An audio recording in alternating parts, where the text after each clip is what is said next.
wolnym wybiegu. No, dzikie zwierzęta na wolnym wybiegu. Green Infrastructure Studies. Dzisiaj robimy transition z prawdziwej zieleni, takiej. Jeszcze w perspektywie. Tak, takiej prawdziwej, wirtualnej zieleni, czyli potencjalnej,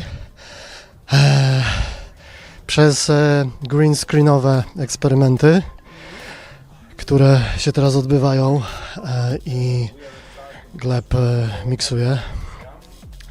A potem Sofia opowie dokładnie, bo ja muszę dalej kopać. Ale ja nie Sofia.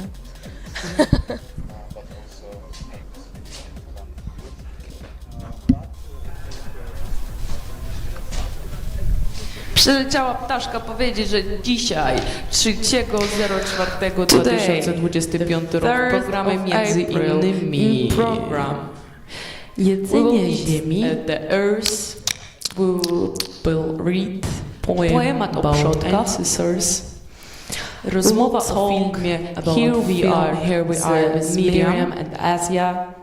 We will talk with Adomas Lapinskas, Litwin and Asia. Our guest. Rozmowa z Adomas Lapinskas, Living Fragments in the Background about Landscape Studies, Flowers, Solomia Magazine, Fragments in the Background, Air, about Landscape Studies, X Green Deal Studio, Transmediale, Woda, Powietrze, Ziemia, Green Infrastructure, X Green Deal Studio, Warsztaty, Małpa, Transmediale, about StreamArt, Ogień, oraz zielona infrastruktura, czyli warsztaty na temat StreamArtu jako zjawiska energetycznego, society and technologicznego. And in the end, the Roman a short film by Louis Feuillade, 1911. Zapraszamy.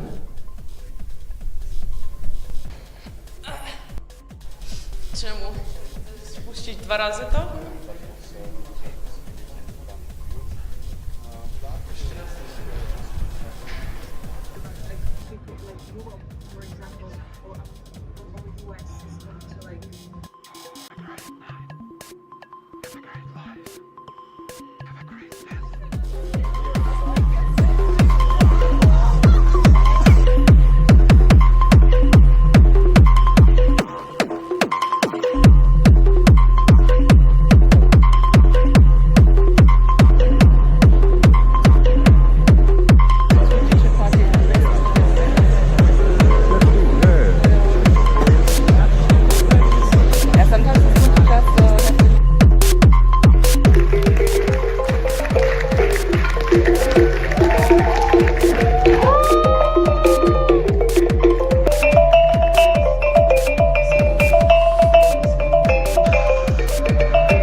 We are starting the stream, so everybody please come.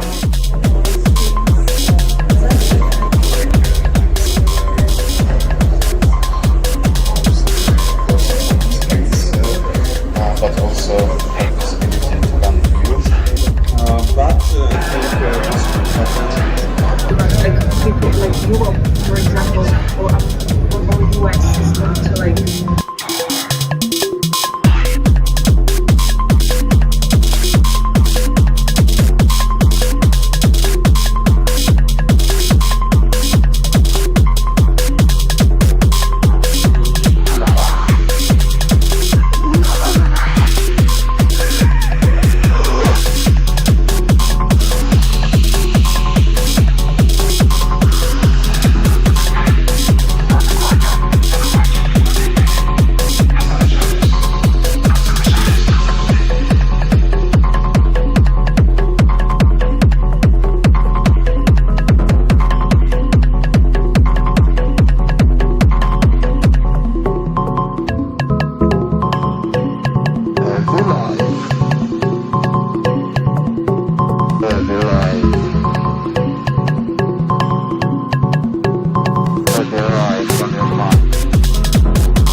Listen more often.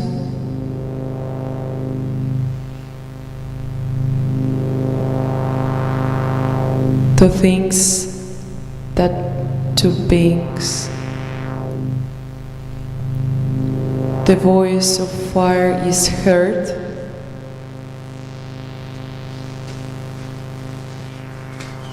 Hear the voice of water.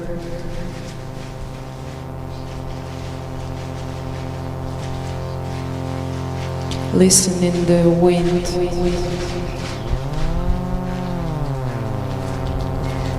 To the sobbing bush and the breeze of ancestors. Those who are dead have never left. They are in the shadow that lightens, and in the shadow that thickens. The dead are not underground.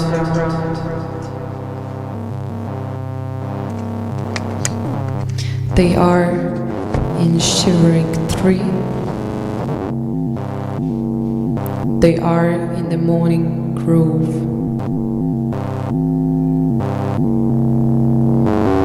They are in the flowing water. They are in the sleeping water. They are in the hut. They are in the crowd. The dead are not dead.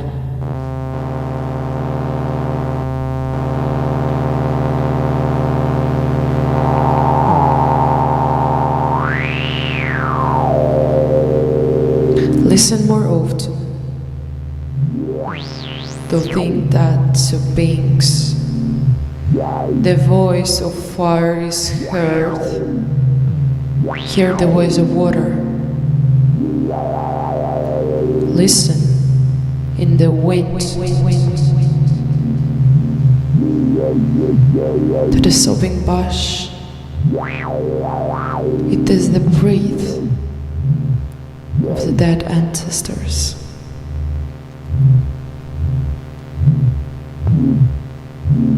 Who are not gone, who are not underground, who are not dead.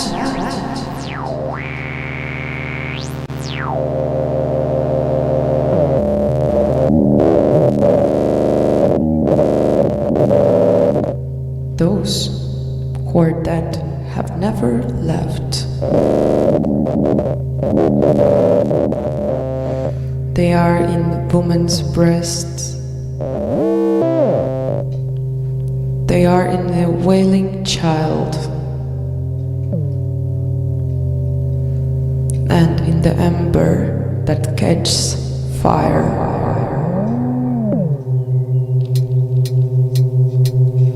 The dead are not underground.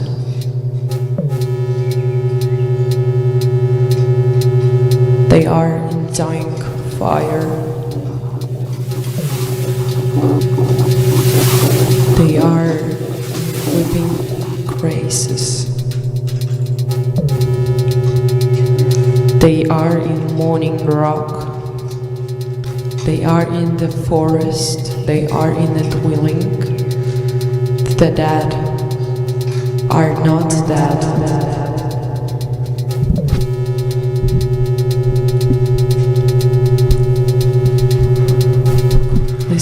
Okej. Pamiętajcie, jedzcie ziemię.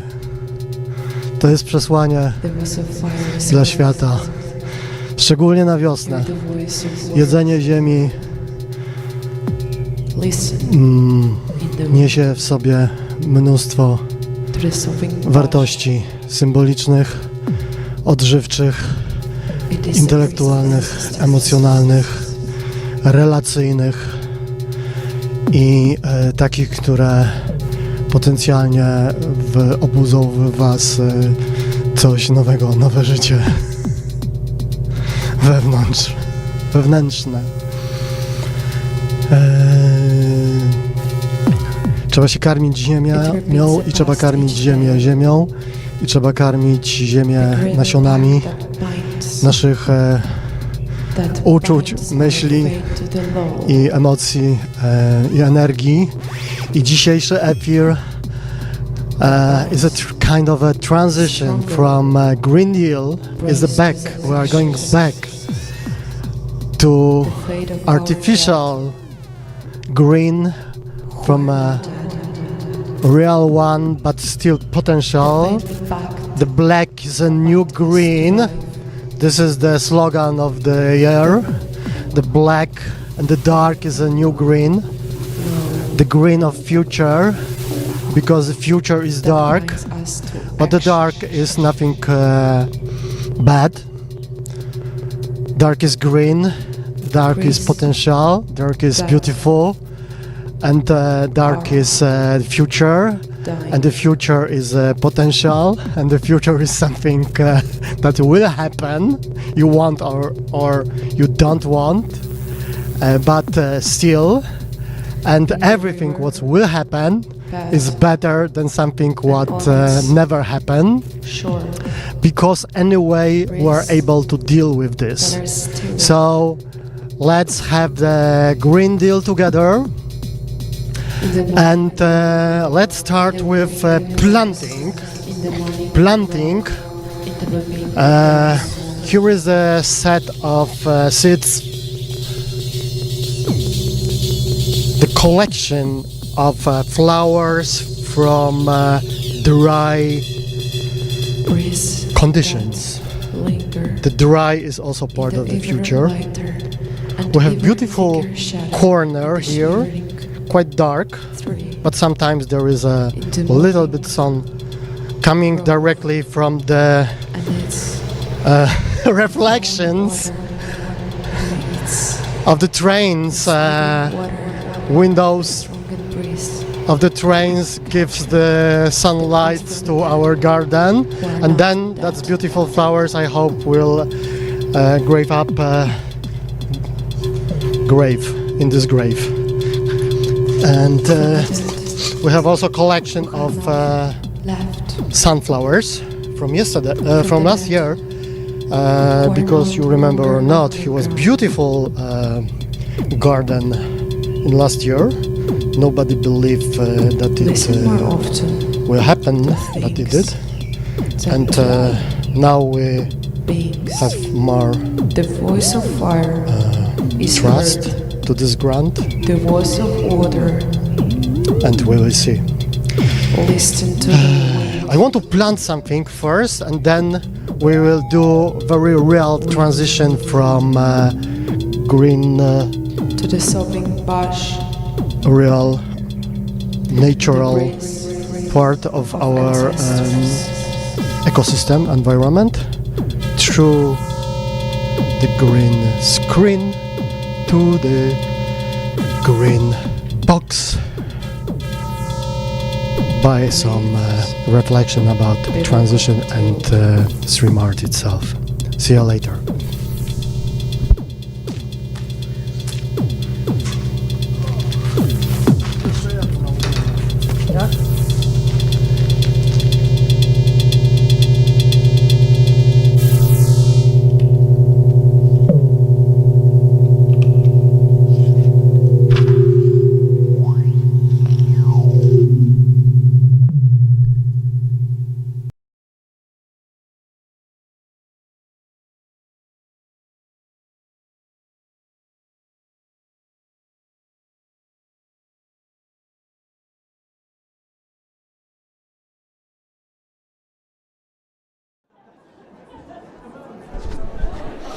Check, check.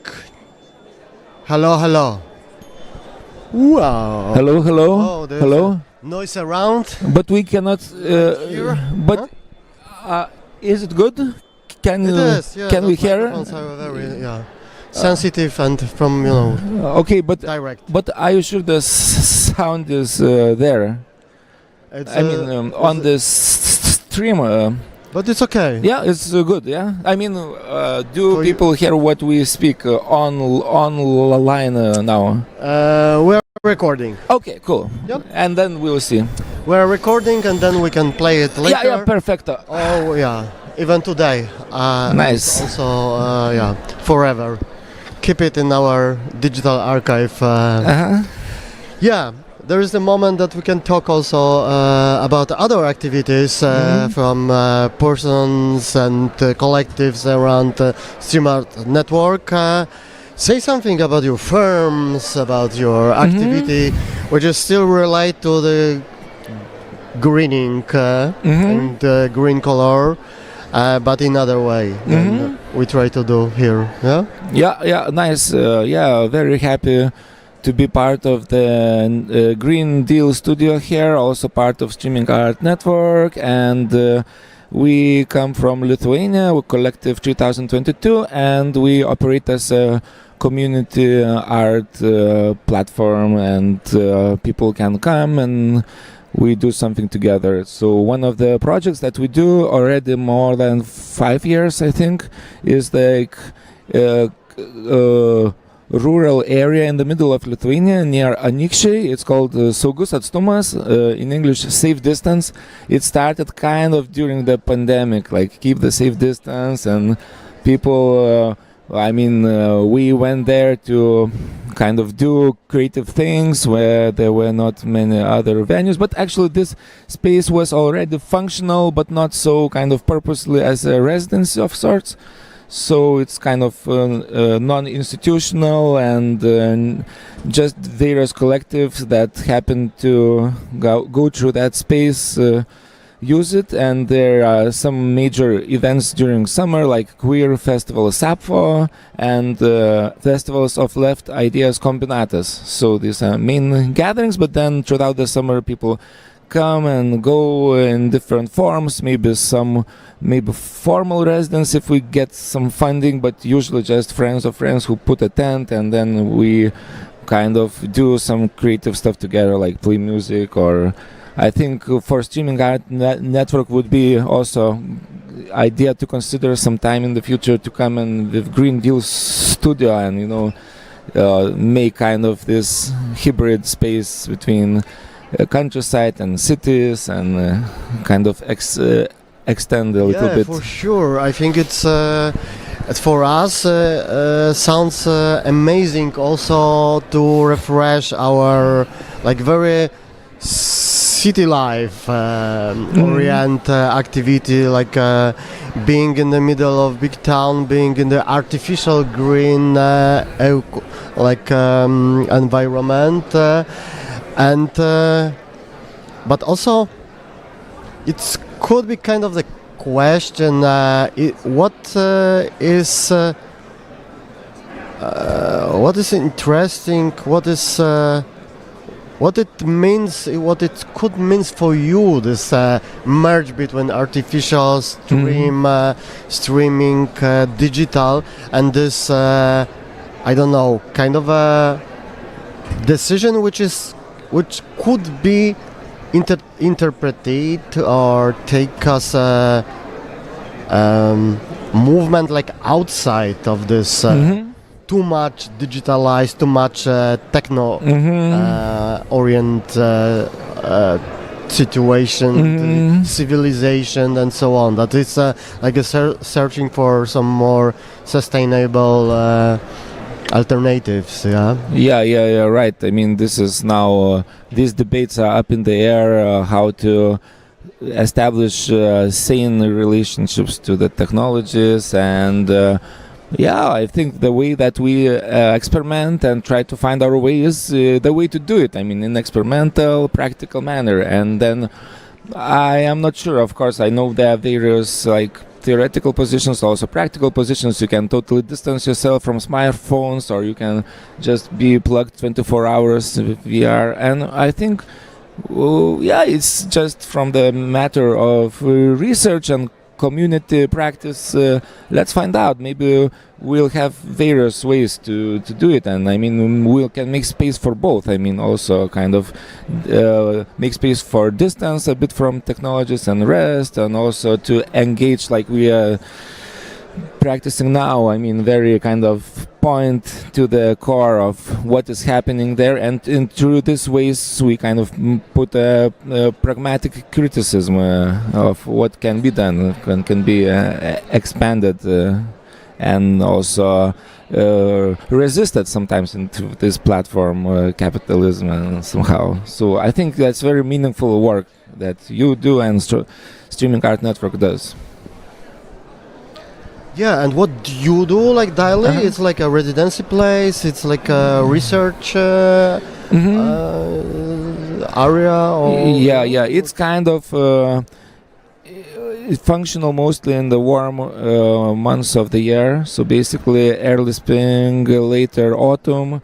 During that time, it's always something happening. People come, play music, basically hang out together. That's the bottom line. And then from that, if we want to organize something, then usually there is some collective that takes responsibility and use the space for their kind of network and invites other people. So we kind of set it up like here, and then the content is provided already by other collectives. So that's kind of, we always cooperate. So it's basically, I mean, very kind of community space, and it's used also during winter. We have social centers in Kaunas and Vilnius, social center Emma in Kaunas and Luna 6 social center in Vilnius, which are kind of our home base for the colder season. So the residency is functioning in the winter only kind of in a monastic way. People just go there to rest, maybe read something. But I mean, since it's kind of rural conditions, not many people at the same time can be there. But I mean, it's still possible to have a kind of Zen-like retreat, in the old countryside home. So sounds like a complex of possibilities Yeah. and activities in the cities. So maybe question about Vilnius also. Right, because, right. You came mostly from Kaunas, yeah? Kaunas, right. But now And many now it's people like a moving to transition, Vilnius. Yeah, but in the meantime, we also been in different places within Europe and elsewhere. But so we kind of still on the trajectory, but somehow now the vortex pulled us to Vilnius a little bit. But I mean, we are participating actively in Kaunas also. I am a drummer, so I play in jam collective Kaunas Zoo. So it's also very kind of collective approach to music making. I mean, everybody can come to the jam session and play, and we most operate as a jam session band. So, and actually we played already 2 times in Vilnius this season. So I feel it's also good to establish connections between places in Lithuania also. So, but Kaunas also has a lot of kind of potential and a lot of networks of friends who are kind of organizing Big festival, for example. Yeah? big festival, but even from this kind of more grassroots political level, there was Kaunas Pride a few years ago, which was massive and very unexpectedly. So many people came to Kaunas because everything happens only in Vilnius, in this regard. So I mean, really was a kind of moment when it was kind of obvious that, of course, we should do the politics wherever we are. I mean, not concentrate on the capital cities. And I already had 2 comments when I saw that 2022 is from Vilnius. I said, no, it's Kaunas. So it's already contested here from my friends. I mean, so it's interesting to talk about this kind of exactly in relation to urban spaces and rural spaces and whatever trans connections between spaces that is here, like, Yeah, also like a digital and natural green, let's say. and like how that. we can bridge it through. What does means 3022? So it was kind of initiative that was related to the Kaunas Capital of Culture 2022. because before we had a web site through which we shared basically events like invitations to the jam session or some other things, and we needed some kind of output where to post to our Facebook. So we had this other name called betonlaužis gelžbetonis, which means concrete, you know, the material that Kaunas is built from, all these high-rise buildings, and we had this kind of picture that the ship, like an ice breaker, goes through the concrete, and it was, I mean, but we posted maybe something related to 420 day or something, and we got banned. So at the same time we got invitation to participate in the workshop for cultural stakeholders in Kaunas in relation to capital of culture. So then we came up with the name 3022, kind of as alternative to capital of culture, and we did not participate as active participants, but we kind of were still in touch with what's happening, but a bit, kind of in this critical distance, but still seeing also good sides of it, because of course there are a lot of criticism about capital of cultures in Europe and all this kind of bureaucratic top-down cultural management. So we are totally in other approach more. But actually, Kaunas capital of culture was strong with community-based events in different neighborhoods, so it was not, you know, all the center focused, and, you know, it was kind of big effort, and I think valid effort was made to include community, not in the formal ways, but in real practical ways. So kind of we kind of are making fun of this 2022, but also kind of engaging in continuing the legacy, because the capital was 2022, but we are until, you know, the future. Exactly. And going on with this community things that happened then, you know, something should go on, you know, not as a usually cultural project has a limited time frame, and one you out of the funding, especially you funding, then everybody goes home. Yeah, that's a good idea to get the grant for 1,000 years. Maybe you're supposed to apply it, I don't know. Somewhere. Yeah, so maybe let's try to think about future. Maybe not 1,000 years, but what do you think about the also geopolitical context for Central Eastern Europe, for Lithuania? What's up? What's happened there? Yeah. So in this context, I think this, especially Green Deal Studio, is for me the example and the way I imagine kind of cultural sector could respond a little bit through meaningful interactions. And I don't know any answers, I cannot predict it, but as I see now, so many contradictions come into the play, and the war, also politics, and different people moving across the borders, and how we should respond to them, how to criticize borders, and all this, you know, political activist thing that we witnessed on Friday here in the stream, I think was super important. So yeah, how can we respond through opening our kind of connections to each other, I guess. So let's keep it. Thanks for talk and stay together. Thank you for making this space happen.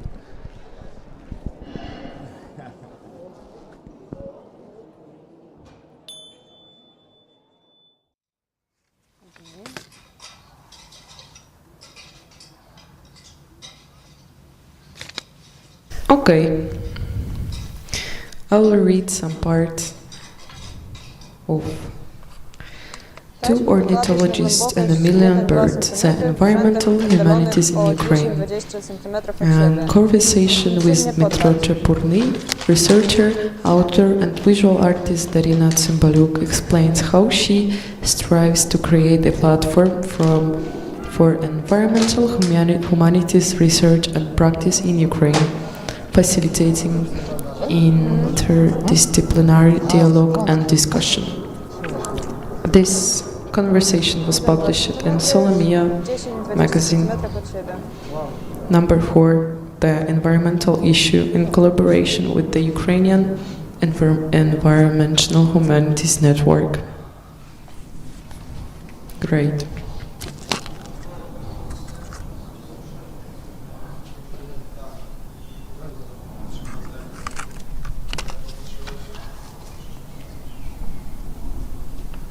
You can have a look.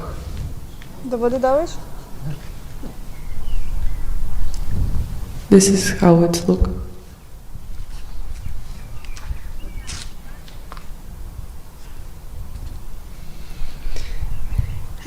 I will read only some parts. It's strange. I've been thinking a lot about the palm trees in the Ice Palace throughout the years, and it's quite uncanny to hear you bring them up. It made me realize that I was not only me who kept thinking about them. Of course, you introduced me to the palm trees in the first place when we were creating the Donbas Study Summer School in 2019. Since then, they often resurfaced in my memory. They were incredible, monumental, like plants inside an equally impressive building, which reflected the envisioned grandeur typical of Soviet aesthetic. But it's not nostalgia that I feel. There is something else expressed by that image of the palm trees, something more elegant and complex. I grew up in yet another city that was haunted by the Soviet industrial myth. A myth that was hard to imagine while being surrounded and stagnating and decaying factories. Perhaps something about the mere survival of those Sibirsko-Donetsk palm trees spoke to me as a 1990s child. A kind of afterlife with an emphasis on life. Something we learn Ja myślę, że on to slowly, mix the old lies and disintegration. slowly we do the transition. Oh, I recommend this kind of activity in front of camera. It's like gardening porn gardening, and spoko, that's a camera person każe mi się ustawiać. Okej, tak? Dobra. Przewiczek? Tylko ja nie mogę włączyć. Jedziemy. Weźmiesz? Co? Weźmiesz? Statyw. Albo ja wezmę. Nie, statyw ja wezmę. Nie mogę. A ty, nie, ty idziesz z kamerą, Ja kochana. mogę iść z kamerą i ze statywem. Możesz iść ze statywem jak chcesz też, ale idziesz przede wszystkim z kamerą In the włączoną. 2019, the Ice Palace palm tree was This also is the under the moment of threat the of transition. freezing to death, prompting the local community to cover the heating costs. It is such a And gesture of care. from outside to inside, from Green Deal through the green screens to the studio. After the Where is full-scale Marta invasion also? in 2022, everything slowed down And and got the disrupted. creepy platforma. Due to the war, some authors were unable to submit their works. In the end, the collection And features 9 authors, including We us, should to have it the transition to the Anna with the Olenenko, background. 2019 article on Kachowka, which is today sadly more relevant przykazań. than ever. You have it?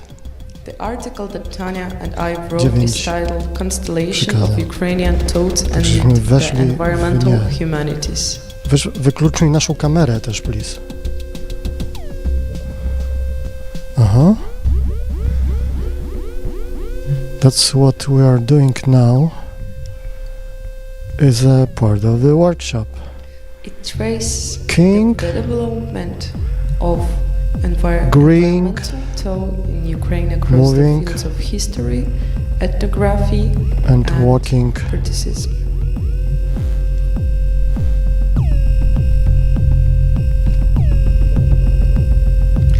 I struggle to decide where the environmental ends. When talking about infrastructures, extra activist practice, multi-pieces, ethnographies, cosmologies, food and health. One of the aspects Tanya and I were It's conscious of in our about articles, whether not about the illusion. way It's about with the environment, multi-layer and multi-dimensional and also multi-directional possible connection between this is what is real, this is what is in real time, this is what's coming from archives, this is what's coming from different points of view of different cameras, this is what's coming from pre-recorded things, this is what's coming from some poetry, some philosophy of circulation, because this is everything about the aesthetic of or circular aesthetics, which also relate to the circular economy and all circular ideas that are against this is what linear, this is what is like a simple story from point A to point B and C and so on. So this is more about the reality that many things are happening in the same time. I think everything is happening at the same time. Yeah? And StreamArt, this is only one way to catch it and understand it and lost in this. Because we can connect everything with everything and we can be crazy and we can also, we're able also recognize that combination relation, and we can also go there and here, and we can also mix in our movement in front of the camera just directly and also behind the camera. This is what Gleb is able to do, and you can show him working with a kernel totally in between. And you can also go to the and the imaginary landscape of Ukraine and ask what do you see, smell and taste.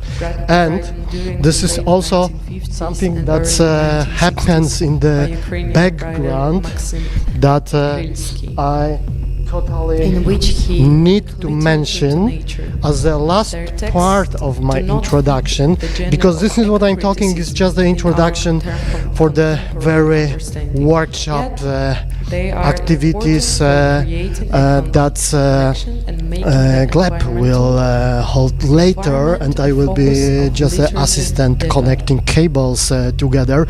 But now this is what I am able to summarize is 9 points, kind of the map of possible directions that streaming, multi-dimensional structure of this circular aesthetics is able to catch, to develop. We try all of them in a way, but in the same time, that's all of them are kind of the proposal for all people around the world to do this for free, to develop, to treat it also as kind of business models. We are like a StreamArt TV, this is point one. We are experimental media collective, but this output with UKRAiNATV and StreamArt TV is something crucial. It's the most important ritual and also technological and social political statement that we share and develop and deal with. But if we are very busy, oh, Marta is moving with coffee across. If we are very busy, we can, sometimes we have like a feeling, okay, let's have a cafe. Let's finish this research, let's stop with these activities which are so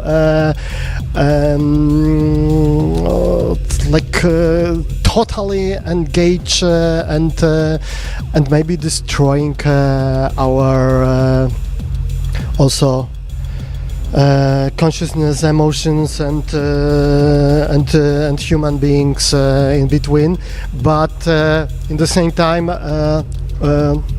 is maybe not like that.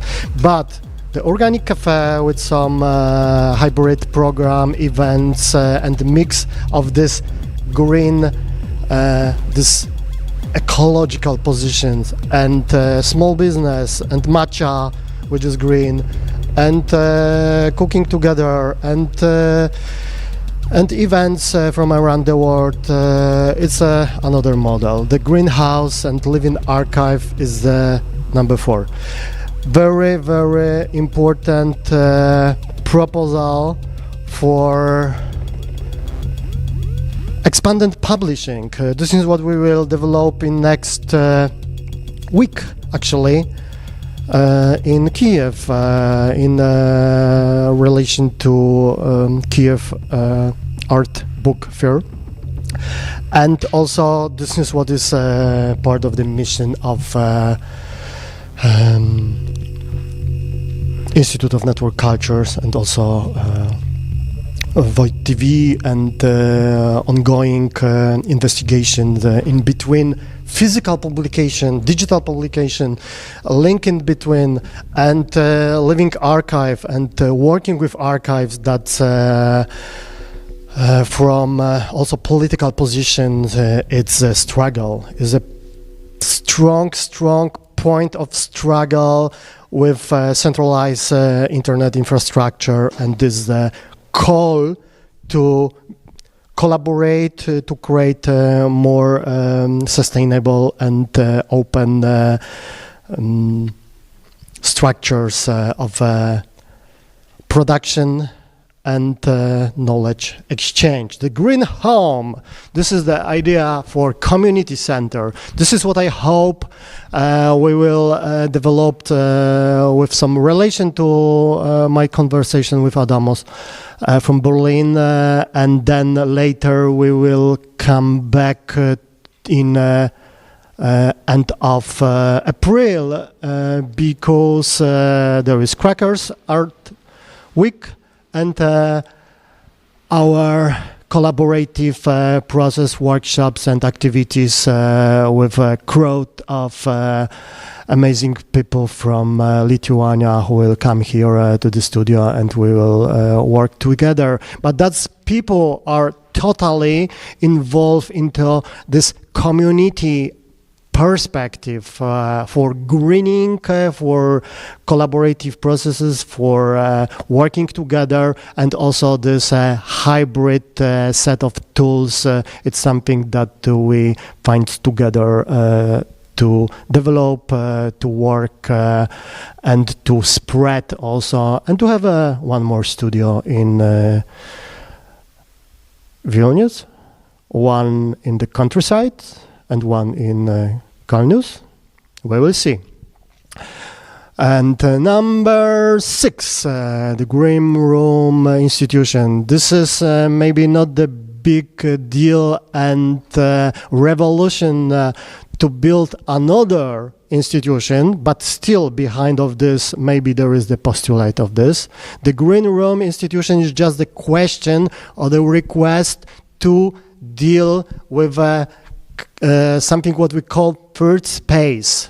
We know, you know, everybody knows who work in the field of culture that the white cube, this is the standard, 20th century standard for art institution, for the museum, for the daily activity of huge art institutions.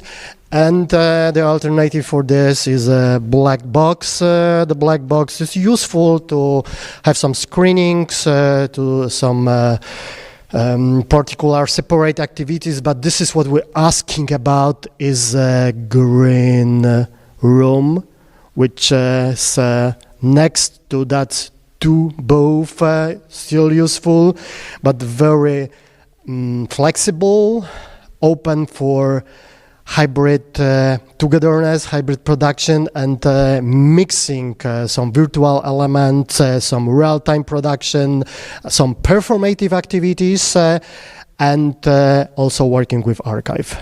This is very important in front of institutional practices that ongoing discussion, research, the aspect of performative activities is very important, and it's losing in daily production. That's archive are disappearing.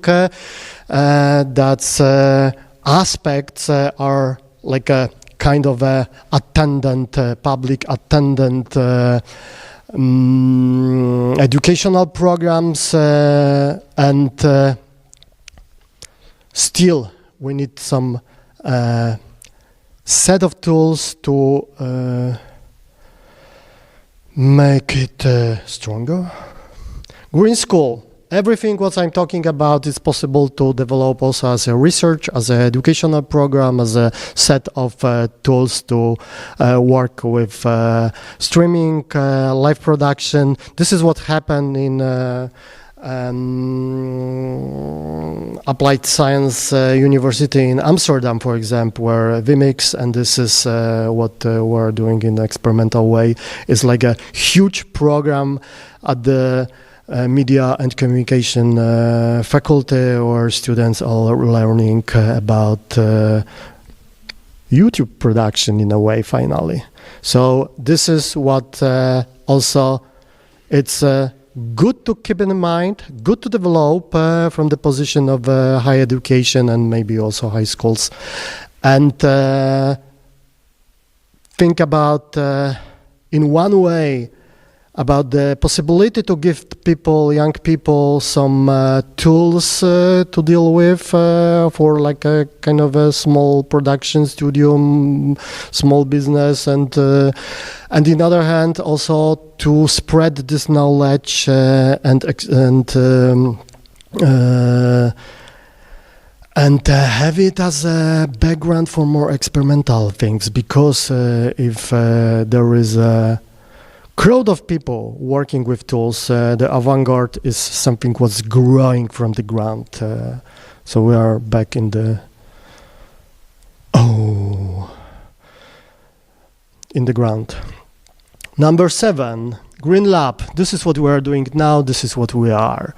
Green Lab, which could be and supposed to be necessary, something working next to educational and next to other models of business, with institutional support, with support from public funding, because public internet, public access is the crucial thing in this digital green revolution that we want to be part of, because finally we stay with a cheap camera, few people, and we pay for everything, because the corporate centralization of internet is a fucking reality that we face every day. This is what happened with Twitch now, that we lost our archive. This is what happened with cost of storage. This is what happened everywhere around, that we try to do streaming and virtual activities outside big platforms is a fucking struggle. And believe me, I know what I'm talking about. And yeah, number 9 is that's kind of the reality. Imagine that we are kicking out from the studio, which is part of Academy of Fine Art. Hello, I'm still part of this too, or back. And we have institutional support, but also the struggle, the potential, the way to do things in the independent way. This is also something what is supposed to be possible, and connect this kind of a small publishers, small collectives of activists, artists, experimental media freaks working together, but totally in their own conditions.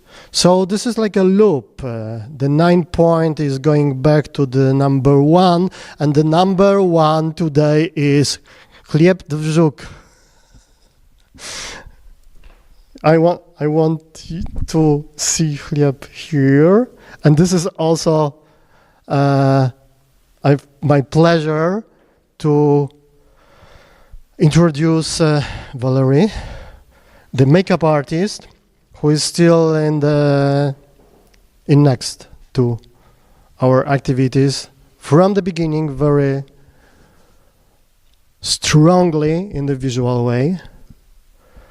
And this is also Solomea magazine in the background. And this is kind of the transition to the very workshop part, that I'm the assistant of Gleb. So let's start, yeah?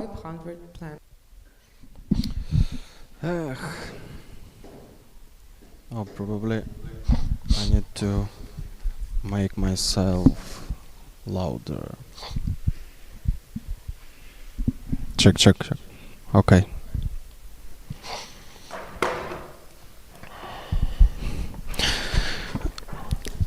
Okay, Ram. So you're still with this microphone connected to the camera, right? Yes. Is it okay? Yeah, but I had to disconnect. I have two. I had to disconnect this one for a moment because there is like me twice with a delay from this mic and from that mic. So which one you prefer? For now, this gray one, like this from the camera. From the camera. Okay. Why? Tell to people, please. Because this microphone is connected directly to the camera. Yeah. Is it possible to camera. show it with another? In the mirror. You can show it in the mirror. Yeah.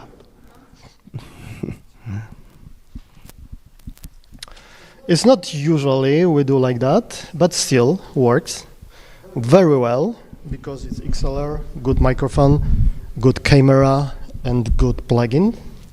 So we stay with this. And what's happened with the signal? This is maybe good to say now because we have the magic HDMI wireless system that we are able to transfer the signal from the camera, the video and audio, together or separately? Together. Yeah, that's right, together. With this wireless It comes HDMI here. to the computer, to the receiver. To the receiver, yep. The receiver is here, and Gleb is here. And cables. And and short cable. It's not necessary to have long cable. Okay, but the challenge is here. Challenge is different every time and the same. Always at the same moment. I'm a little bit like low because I have short stand for my microphone. So maybe it's important to say that we prepared we prepared like kind of, how to say, draft. Oh, it's in background, but we are so layered that it's difficult. You need to point to green screen to see this, Okay. this beginning of research catalog page with some instructions like technological, theological, and other kind of things which could be useful for you to create and to co-create what is important. So here is kind of a map of our space. Some of the parts are like missing. Diagram. Yeah, but mostly it is like that. And this is how our studio works more or less. You see this mess with the cables even on the diagram. But not each connection on this diagram means cable connection, as really often we use NDI. It's like internal connection in the network, local network. And for example, I already have here an input of Rom's laptop. We are kind of a little bit prepared. That's me yeah, in the laptop. he's already like keyed from the background.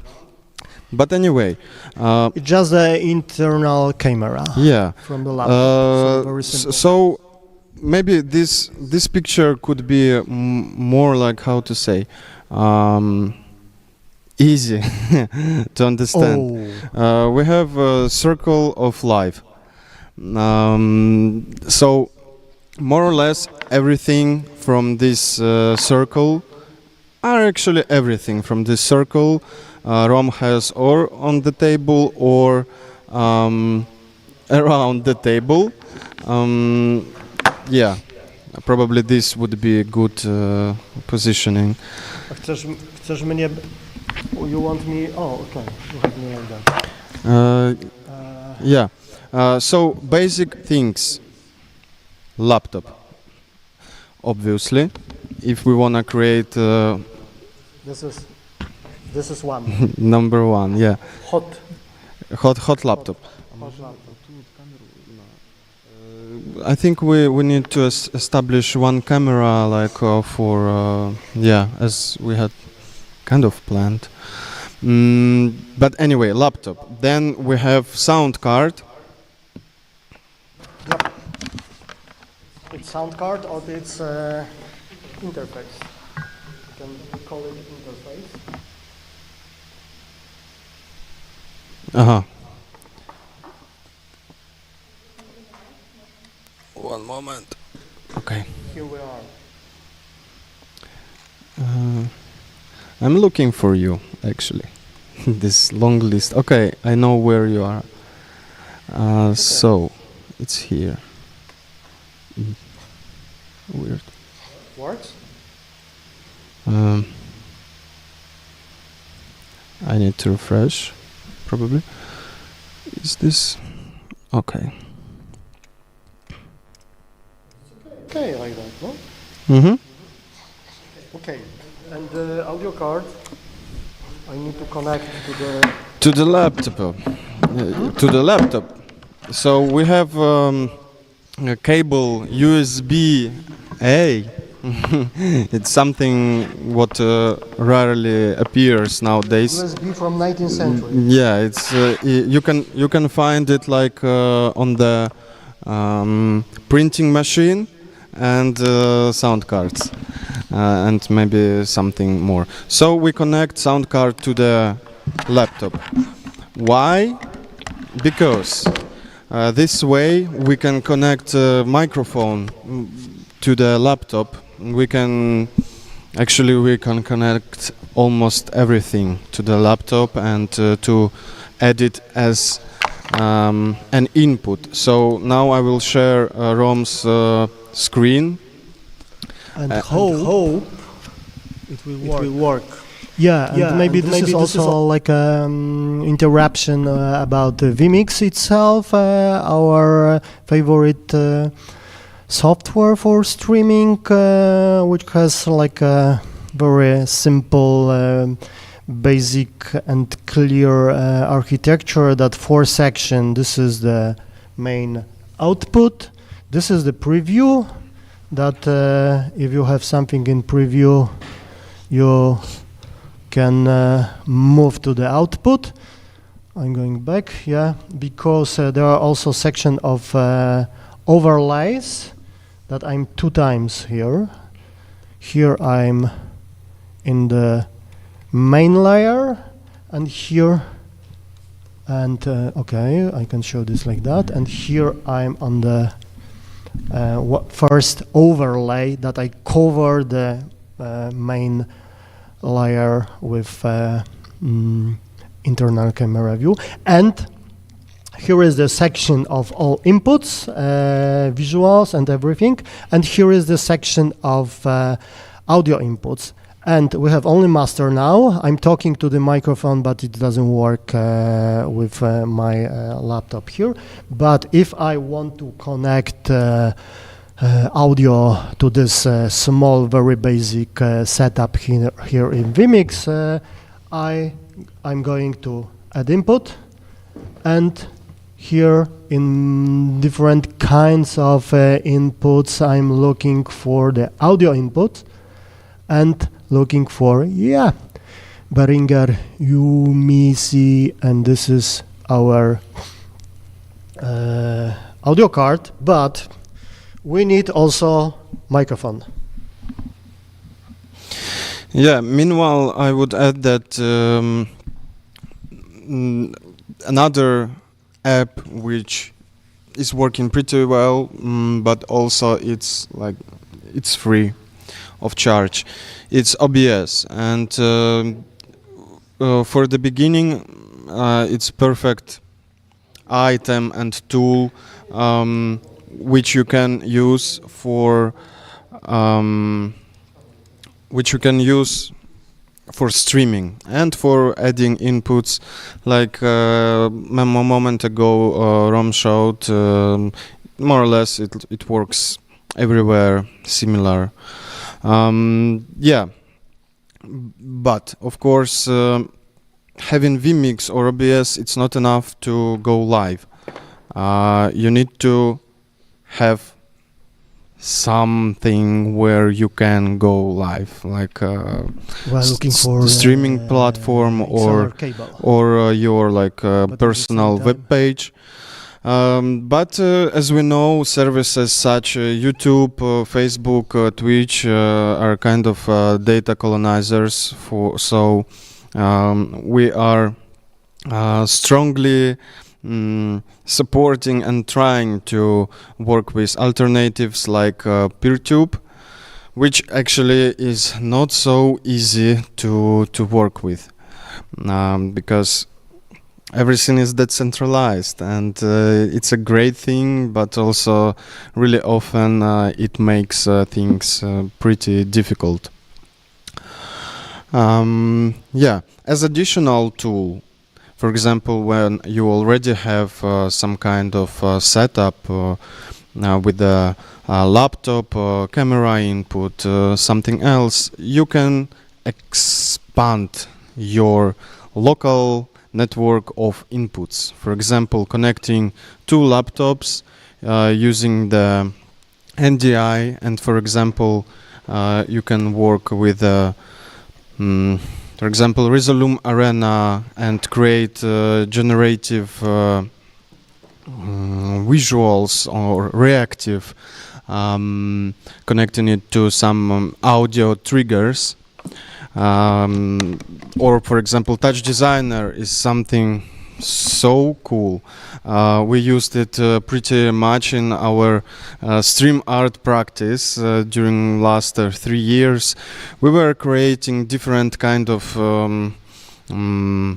third spaces over there, and I think it's a really powerful tool, as well as, for example, interconnection between your visuals from camera and AI integration.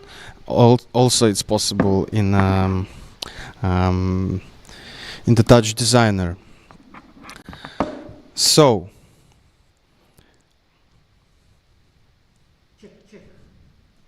we have tests of microphone connection.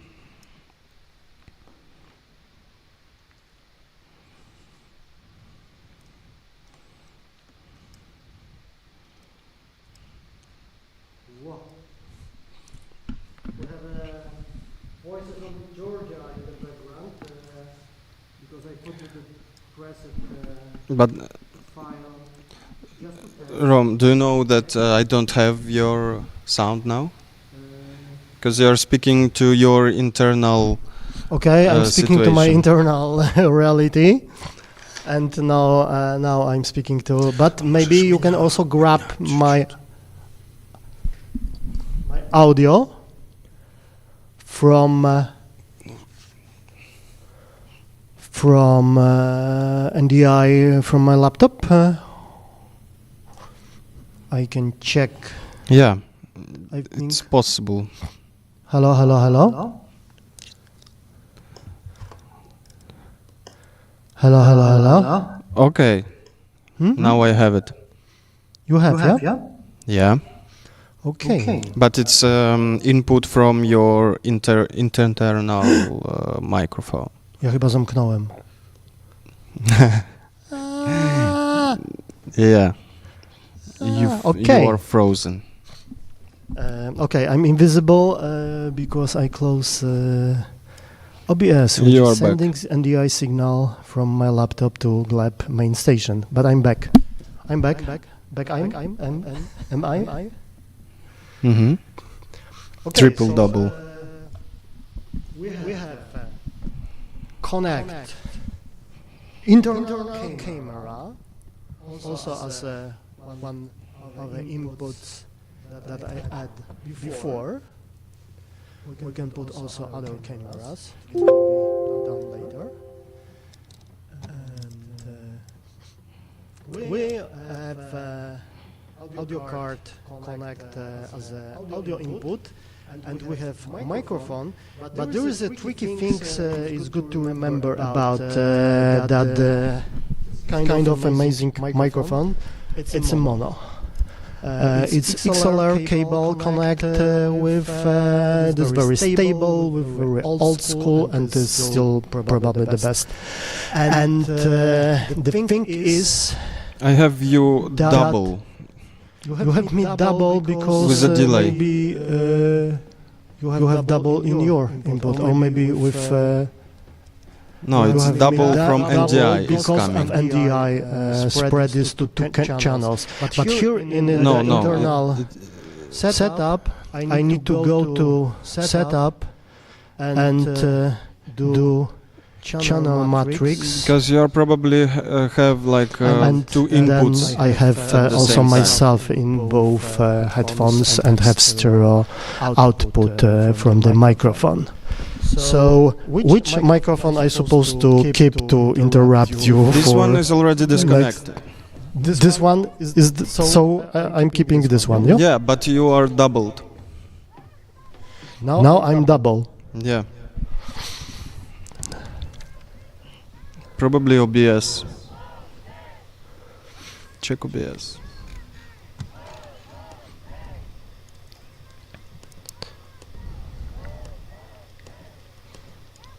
Check. Now it's okay. And we're fighting for our freedom and Try one more time. Check. Still double. Still double. Check.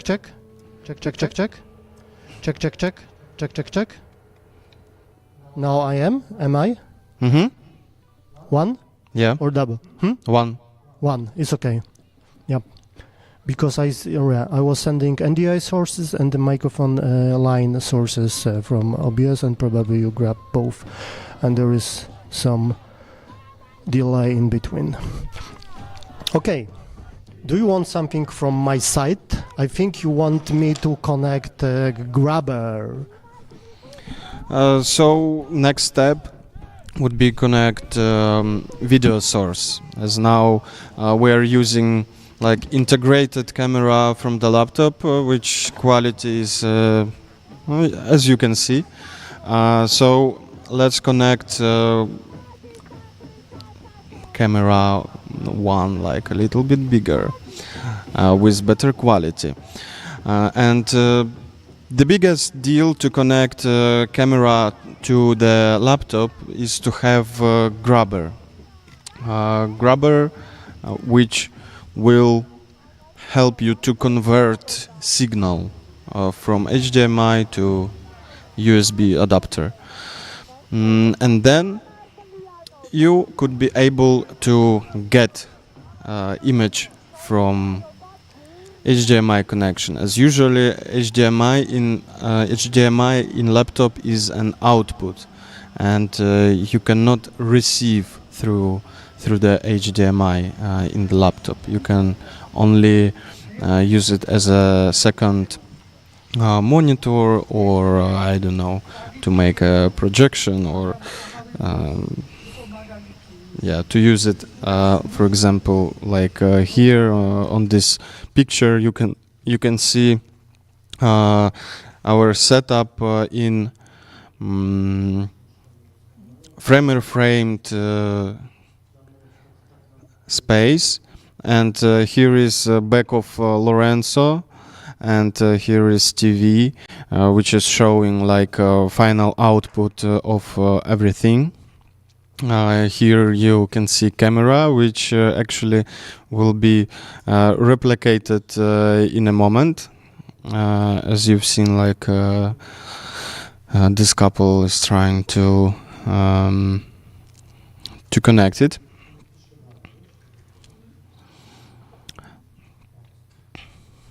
Okay, I'm ready. I'm ready to connect. So the grabber is the device that gives us possibility to grab the signal from the camera from HDMI through USB, and then the camera is available with the system as a USB external device. Hope so. Is it external? Yeah. Okay. That's why they don't have protests. If they knew, I believe that everybody would have protests because Okay. they're fighting for the basic human rights. Nice view. And like this is what I see, and then we will check. Can I get it here? I'm looking for the input camera, and then I'm looking for the input USB video device. We have it, and I get it, and I have it. No, for the moment.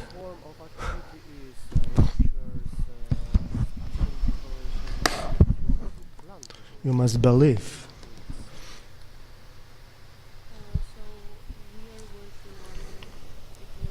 Works. The balance of the white is something also what we can change here. I'm too hot. I don't want to be that hot.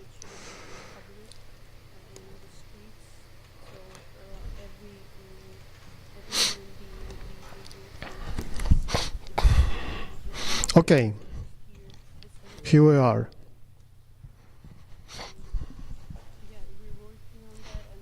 From different perspective, in the different windows, in between green deal, green screen, and green box, inside the green box, still inside the green box.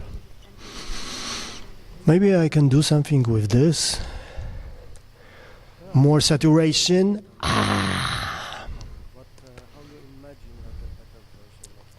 Why not? Troszkę jeszcze wykluczujemy.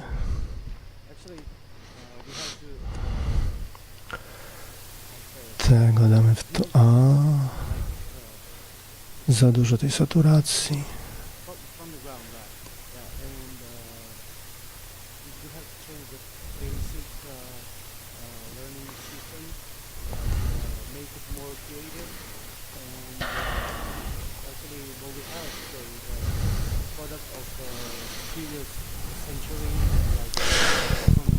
So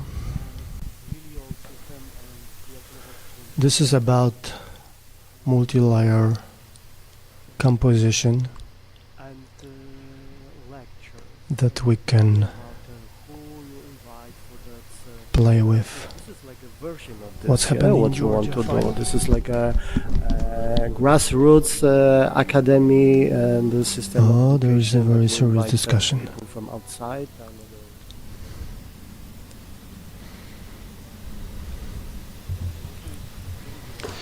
Okay, so next thing about which you should remember always is good lighting.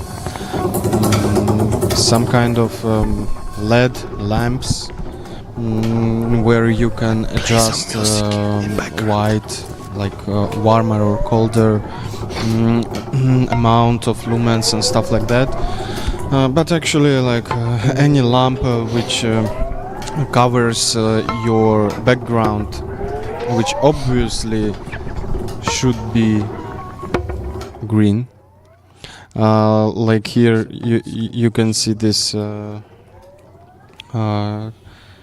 spirit on the green screen. Spirit of the green screen. Yeah, and actually it's the basic thing, but we are still not live. We're not live? You are not. I'm permanently live. Yeah. Because I think it's a basic need to understand how to do live. Okay, let's go live. Let's go live. This is the very hidden small panel of the most important elements of vMix in downstairs here. Well, so we can record some parts. Why not? We are recording outputs now with some music in the background. Yeah, we have amazing music in the background. 7 things to help you carry on from Georgia, Tbilisi, live from 24th of February, our collaborative event. And we can stop to record it because this is what we really want. We want to go to stream it. And this is the challenge, because here is the panel and we can try to find proper destination that we want to send it, and I don't remember which one is proper, but let's try start one.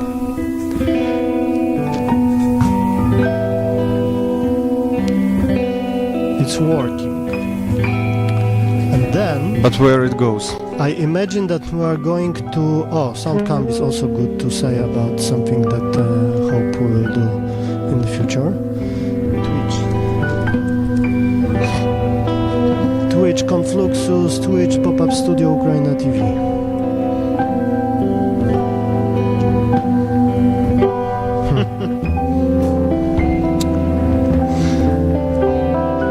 Maybe you are going to kick now.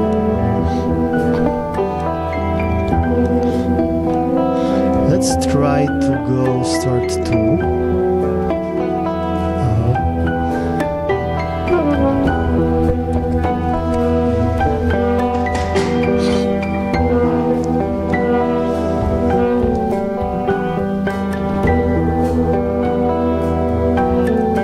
Yes, I'm here. Could you make a little bit lower volume of music? Because music lower.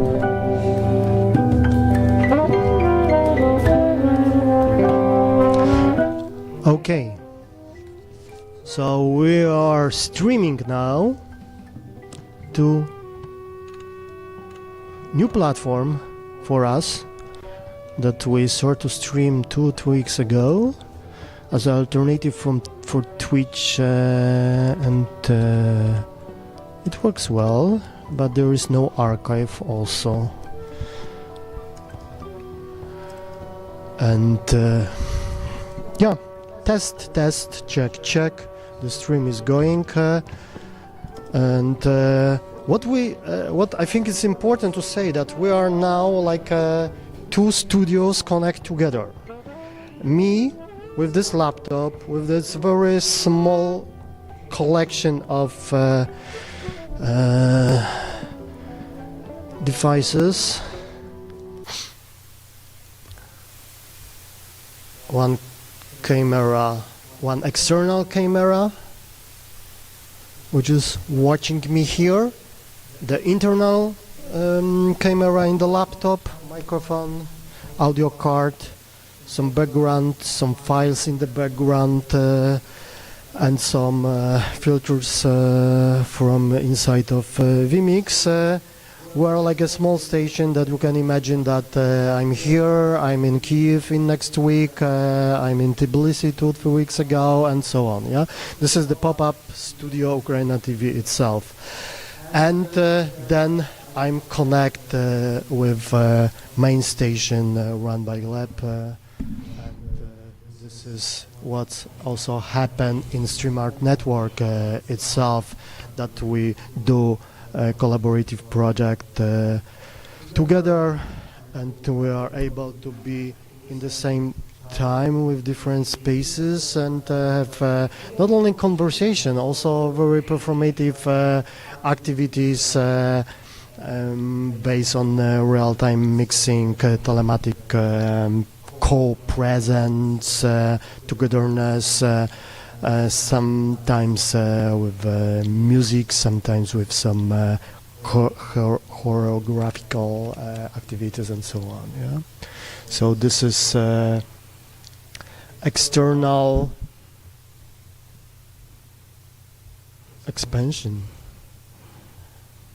of the signal from the studio, which is circulating here itself around in between machines, people and other machines, and also reach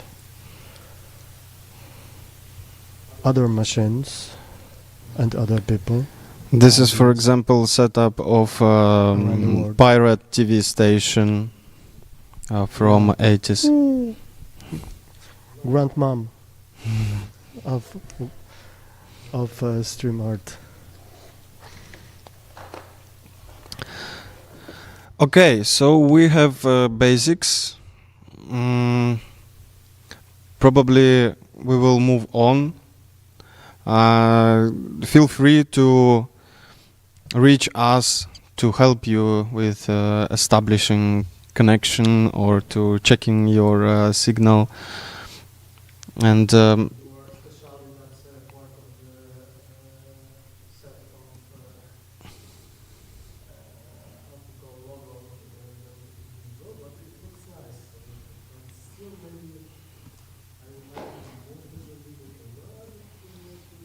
yeah, it would be great.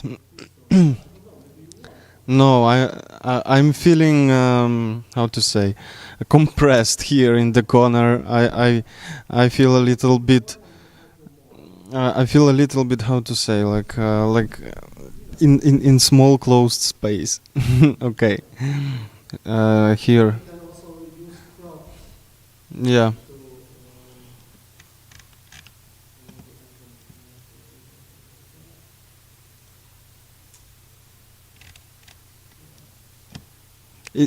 Anyway, it's better.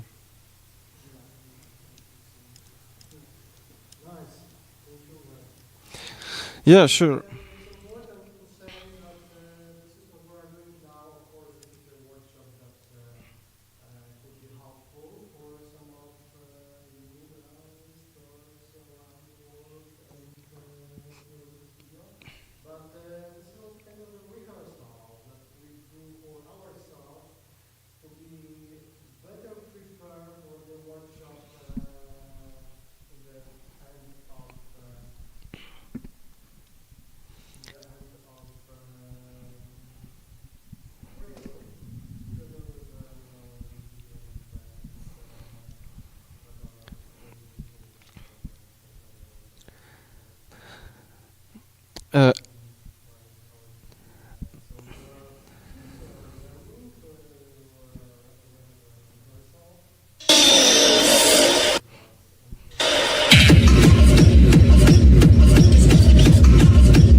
Wait, have you switched microphone again?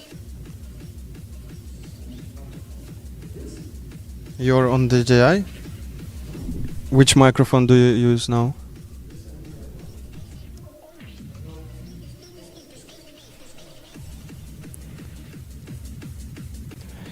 Okay.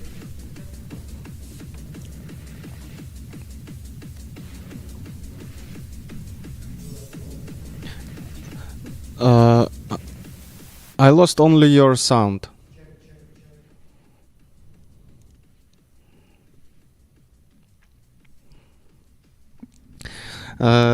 Using this moment, I wanna say hello to everyone who is watching us, and also I've just got message from Craig. He's asking where he can find this big Hello. StreamArt document. Based on the I think exhibition. we will finish it soon, and we will make it public, of course. It's already public, but we're still working on it, and yeah, for sure we will send a link to you, Craig, and to everyone. And Rom, do we have you already back? Hello. I think so. Hello. Yeah. Yep. I'm back. I'm back with audio. Yeah, I was talking about pretext that we are learning, teaching, and testing our capacities with sharing of knowledge together, because in the end of April we will have amazing guest here in the studio from Lithuania, a crowd of people who want to collaborate with us, and we will share the knowledge and have this kind of a workshop in hybrid way one more time, but still we are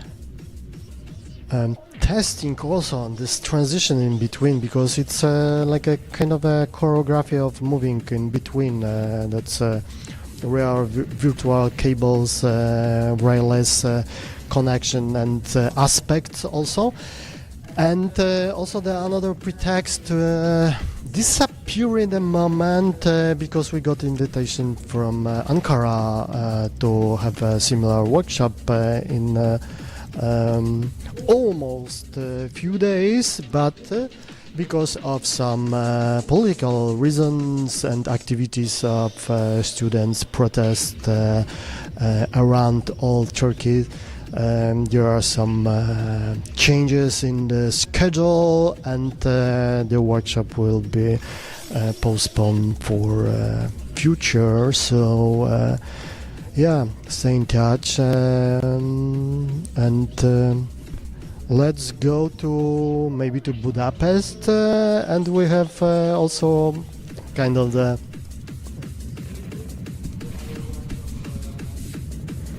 Kabandar who do Green Deal performance, but I'm not the big expert in our schedule today because it's very complicated, so maybe Kleb propose something else before, and also we are going to some readings and experimental mashups with Solomia.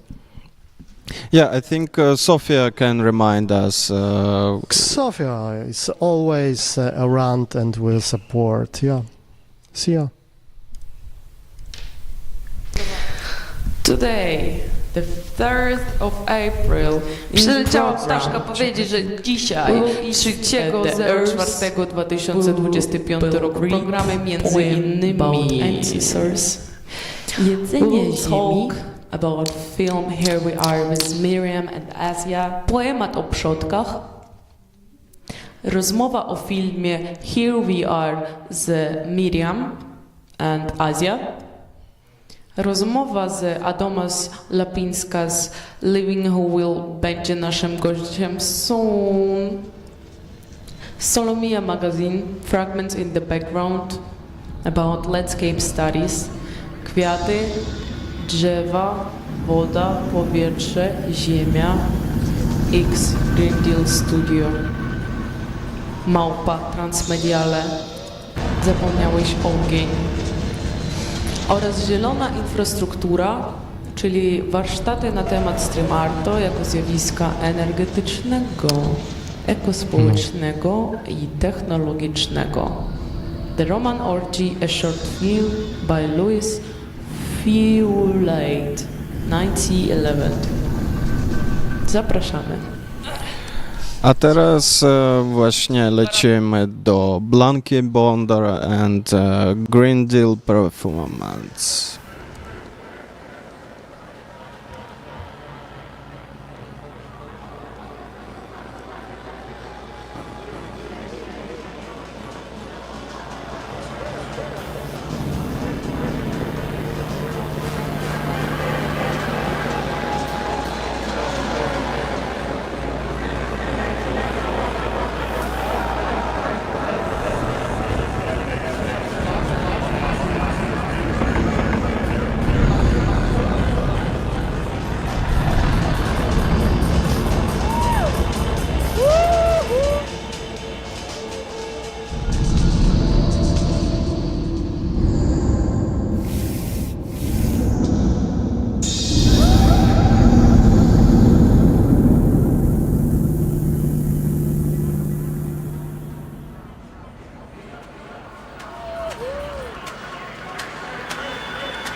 Чек. Dobra. Jestem jakoś słabo widoczny.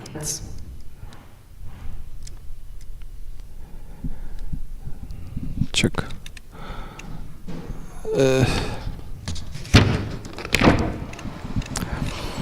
Słuchajcie. A teraz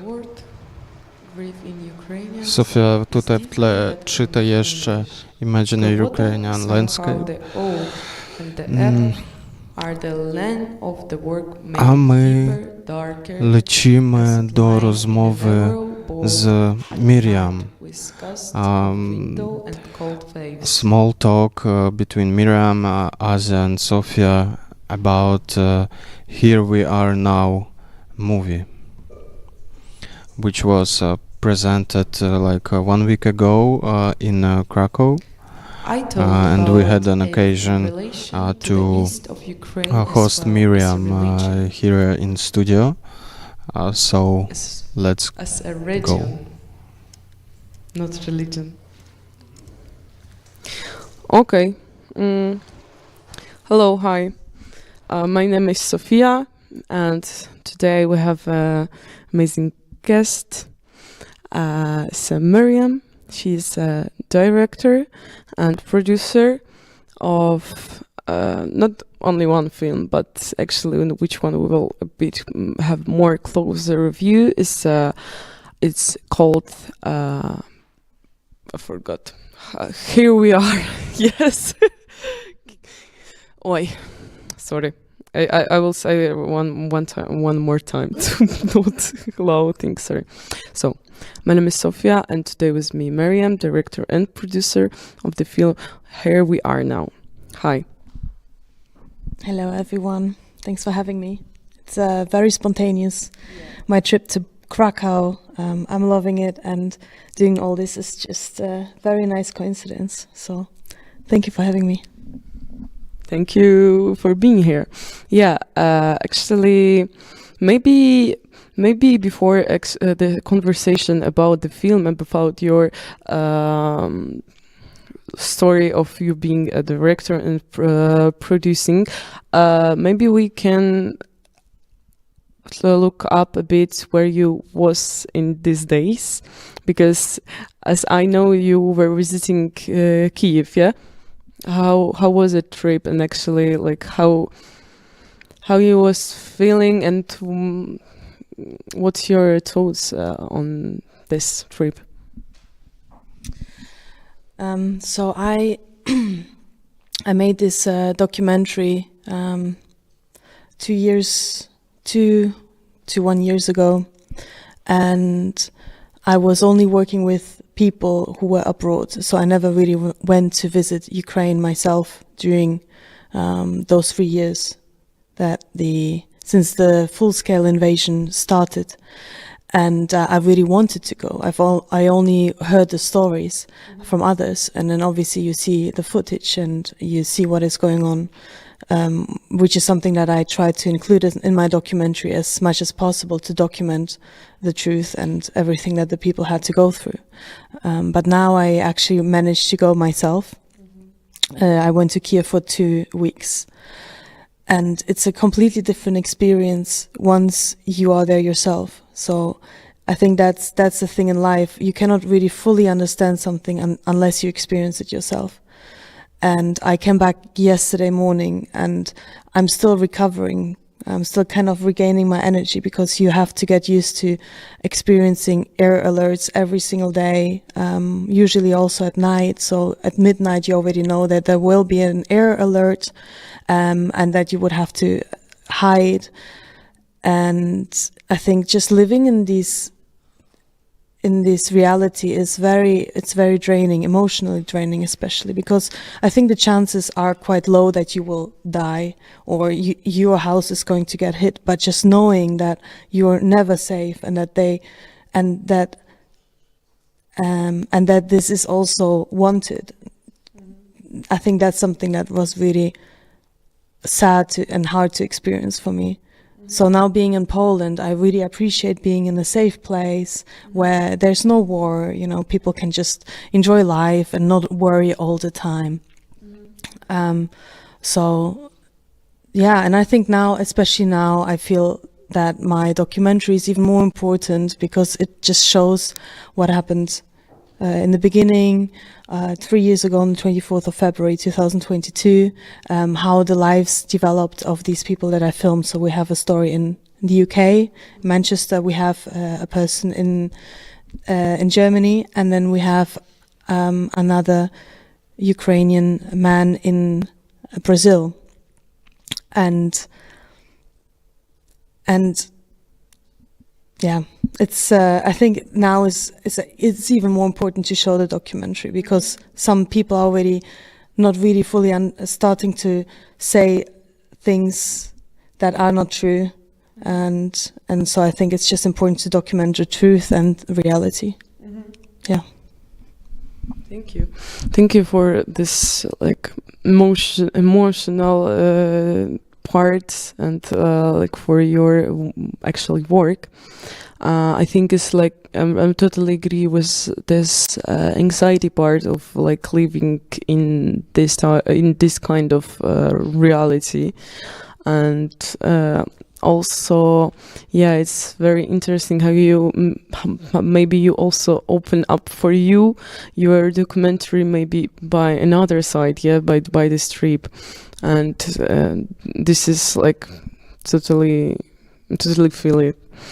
Well, maybe I will ask you right now about your background. Like, because as I make a small research and I saw that your previous work was like kind of different and not really like this documentary, but I am really interesting to hear like how your background and how you ended up with this documentary for now. You're right. So what I did before was completely different. I never really had the intention of making a feature documentary. It before that I was working on music videos. I was working on short films, scripted. So a documentary wasn't really something that I knew how to make. But then when the war started 3 years ago, so the full-scale invasion, I was in London. And I was paralyzed for about 2-3 weeks because I was just watching the news and I couldn't understand that this is what is going on. It was so sudden and unexpected. And as I also have Ukrainian roots, that was obviously something that I deeply cared about. And so I really wanted to do something about that. And then I thought, as I'm a filmmaker and I also understand Ukrainian culture, but I also understand what a Western audience might be interested in seeing, I decided the only way I can contribute or I can do something about everything that's going on is to actually make a documentary. And that's what I did. I then started working on this film. I had to figure out everything from scratch because I didn't really know how to do any of it. And then it took me 2 years. I worked with some incredible people. I found a Ukrainian producer, Denise, and he helped me to find the people that I interviewed in the end, and that made it into the documentary. And yeah, I think that's a bit my background. And now I am officially a documentary filmmaker, but I'm still planning to do other things. It's not just documentary. Yeah. Cool. Thank you for sharing. Yeah, of course you can do everything you want, but like I really want to say to you thank you for your passion and your awareness on and yeah, I think awareness is a good word to say. Well, actually, you said that you was interviewing the people because your documentary based on the 3 stories of three people, And how did you find them by this Denise? Yes, but you also mentioned that you know how to show this like the war, the full-scale war and this relation to the West, and it's actually sound interesting in the point of how you choose to show this war, yeah, like by stories of the people. And did you have a plan of like which kind of stories should be, or you just like it was more simultaneously thing which you just meet people and just go deeper with their stories? I think there's so many things that have to fall into place for something to work in the end. So I think there were many things happening at the same time, which then led to the film being the way it is now. So first of all, I wanted to share the stories as they were. So I had some relatives, I knew some people from Ukraine who had to leave, move to a new country and start all over again. So that was one thing. I just wanted people to understand what they are going through, which I hope I managed to achieve with my film. And then I was working with a cinematographer in London, and he had this idea of making a short documentary about 5 Ukrainian refugees, and then once the war is over, go back with them and film them there. So it was a very small, almost like a naive project to do. But that's how I started thinking about this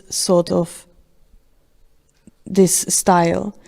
And then at the time I was also working part-time as a video editor, and I was editing videos for a company that was making these short portrait films for regional managers once they get their promotion, and then you have always the same setup. So you have talking heads, you talk about their job, their family, the future, and so on. So I think that's also something that while I was working as an editor, I started thinking about how I could structure the film, the documentary, and I think that's why I also got a bit of an inspiration. And that's also influenced a little bit the structure. But in the end, it's a documentary, so you can't really plan it. So you have to hope for the best, try as much as possible. We interviewed about 20 people, a lot, and it was very hard to find someone who would be willing to open up in front of the camera and just tell honestly and share their experience. So that was definitely the hardest, one of the hardest parts of making it.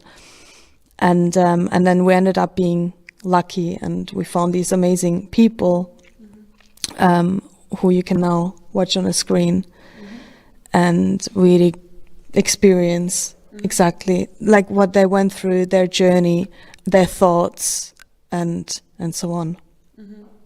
Yeah. Thank you. I think we will also put the trailer before our conversation, or maybe right now we will decide as you all wish.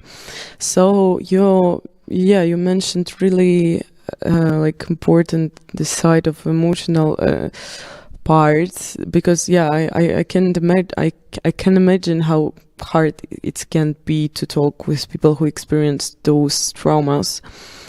And my question also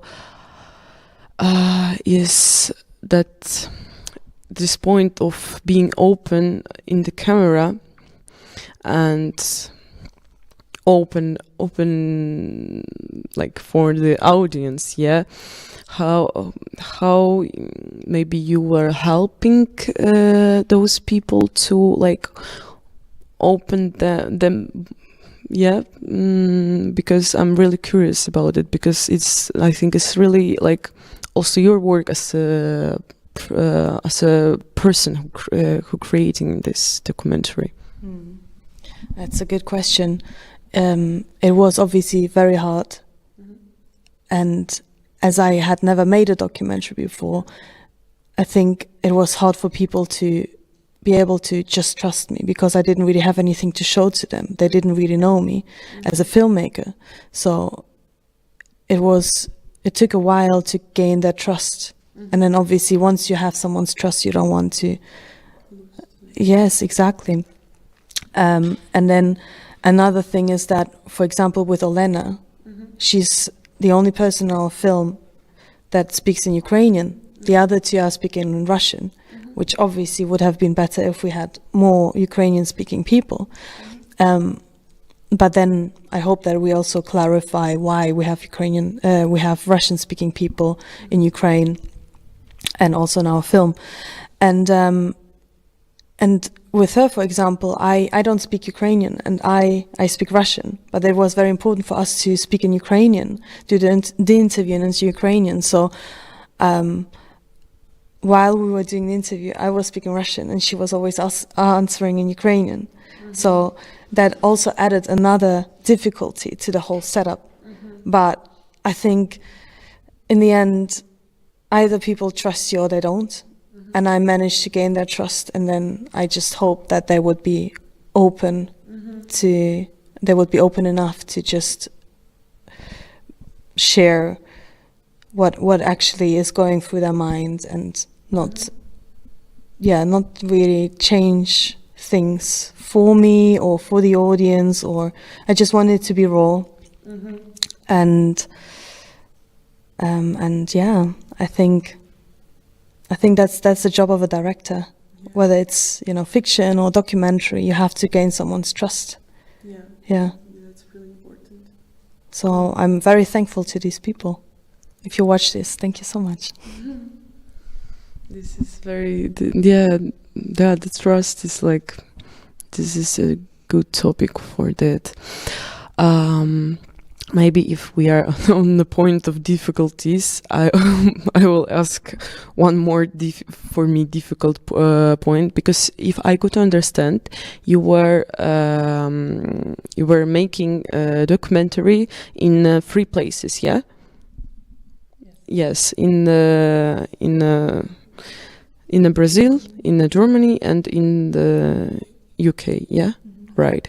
Well, how, like, this more actually personally, how did you experience these travels and these changes of times, and how close window it was, how it was for you?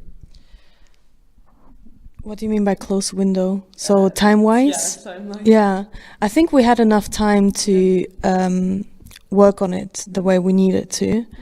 Obviously, documentaries are hard to make, and when you make your own first film, then it's hard to have a proper budget for it. And also, we didn't really have time to prepare it well. We just wanted to get those stories out there as soon as possible. So we had to improvise a lot. I had to find, as I was also the producer, I had to find people that I could film those stories with. And they had to obviously be available on the right date, and you have to organize everything, make sure you have a camera, you have a microphone, and so on. So that was a bit of a challenge. But in the end, I ended up being very lucky. I met these amazing people that I had also never worked with before, and we had a very international team. We had we had someone from South Africa, Italy, UK, Germany, Israel, Iran, obviously Ukrainian. That's what I can think of now. And all these people just came together and wanted to help Ukraine, and were working so hard on this just so we can share these stories. So I think, I'm sitting here now, but I'm also sitting here on behalf of my team, because without these amazing people, this film would have never happened. So I hope I can help with spreading the truth and what is going on, because that's what we all work towards for. Yeah, thank you for sharing. And I think Asia have some question. Of course. Give it to me, please. So, I think it was good interview, and we know already a lot of things about you, but we don't know what is your future plans. What do you want to do? What is the next steps? I want to make good films. I want to also have a bit of fun again on set, so maybe I can do a music video again, you know, anything that makes sense. So obviously many things have to come together. You need to have the right people, you need to have a budget, you need to obviously have a plan, you need to have time. So whenever things fall into place and it works, then that's the best. Then that's when you can actually make a good film or music video or whatever it is. So that's what I would like to do. But I don't really have one specific thing that I'm working towards to. I'm still promoting my film, right? Like the documentary. So yesterday we had the screening in Krakow. I'm going to try to show it in Spain very soon. I also want to show it in the States, and so on. And that is also a lot of work. It seems from far it doesn't look that difficult, but it takes a lot of time and energy. So I'm still doing that now. Yeah.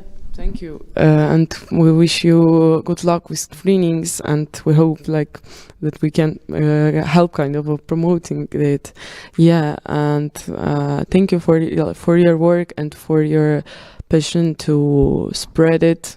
You already did the documentary, but you still doing this work every day, talking with us also. So thank you for your time and for your passion. It was really nice to talk with you and to hear the story. And maybe last question, where people can maybe a bit later people can view this film somewhere. Do you plan to post it somewhere? Yeah, so the film is already available on Amazon Prime in the UK and Ireland, so people there can watch it. We're also planning to publish it in other countries very soon.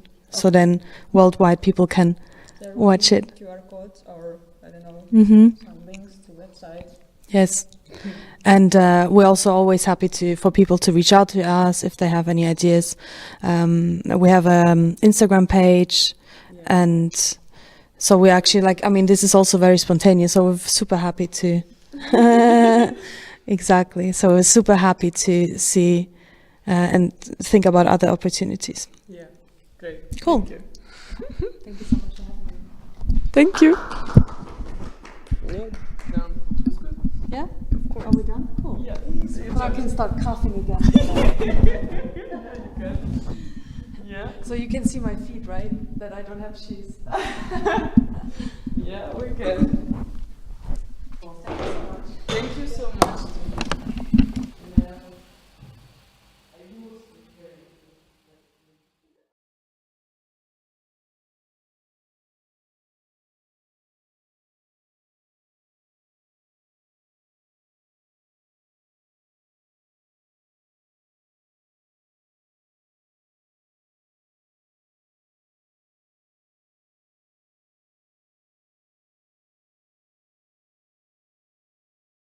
Сегодня Украина началась война.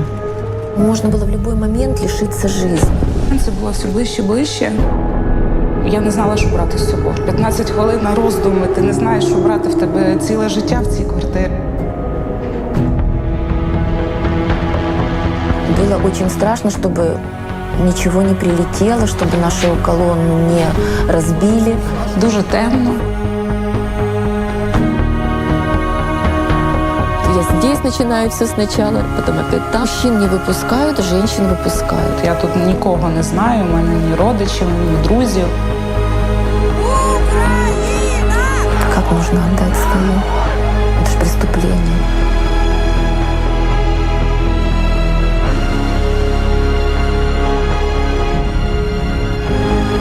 Я готова їхати додому.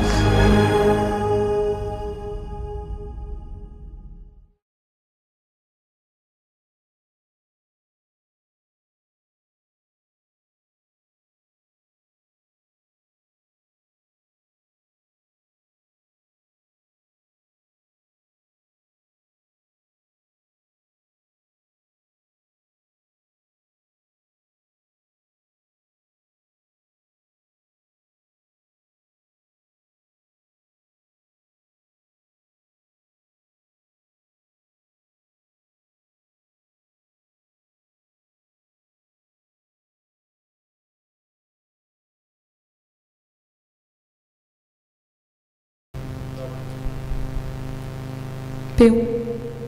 Pew, pew, pew. Pew, pew, pew, pew.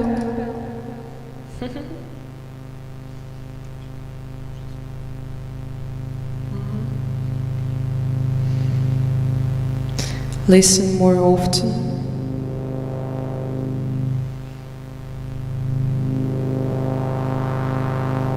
To things that to beings. The voice of fire is heard.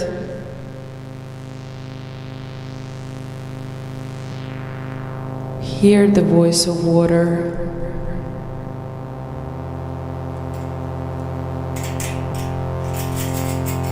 Listen in the wind.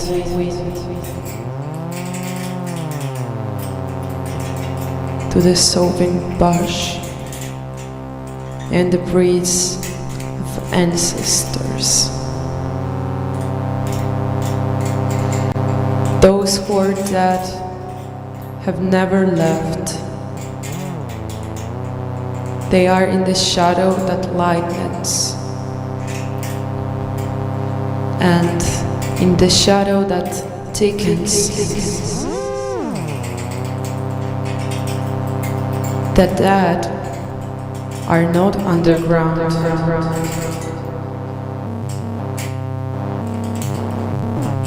They are in shivering tree.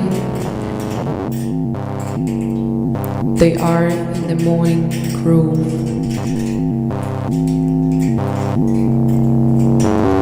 They are in the flowing water. They are in the sleeping water. They are in the hut. They are in the crowd. The dead are not dead.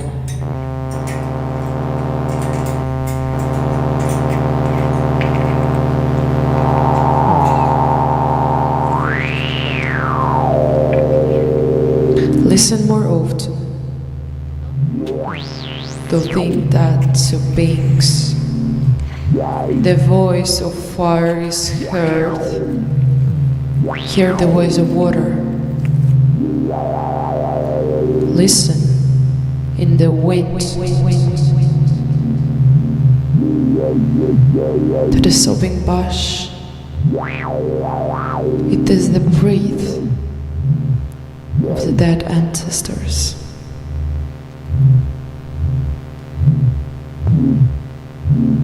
Who are not gone, who are not underground, who are not dead.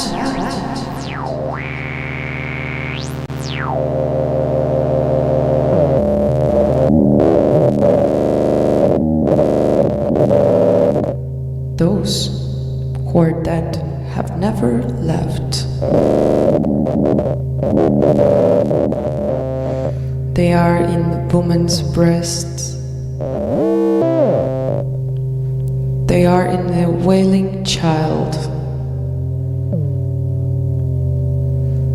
and in the ember that catches fire.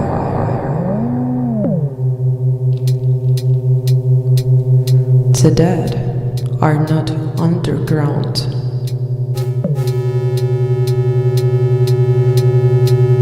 They are in dying fire. They are in weeping graces. They are in morning rock. They are in the forest. They are in the dwelling. The dead are not dead.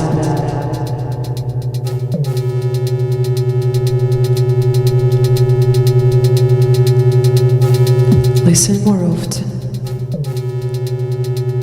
to think that's to beings. The voice of fire is heard. Hear the voice of water. Listen in the wind to the sobbing bush It is the breeze of ancestors.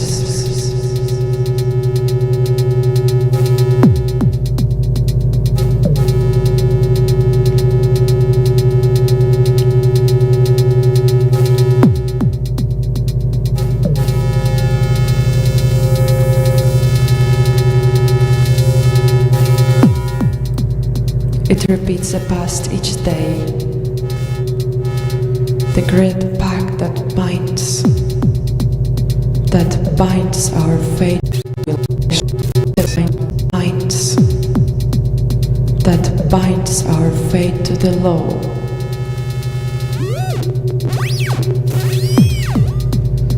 That binds stronger praise to the actions. The fate of our dead who are not dead. The fatal pact that binds us to life. The faithful law that binds us to action.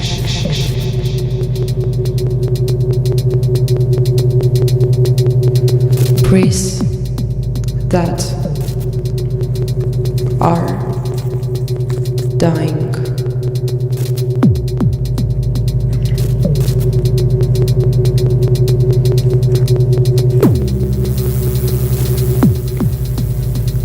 In the river bed and on its shore, priests that are stirring.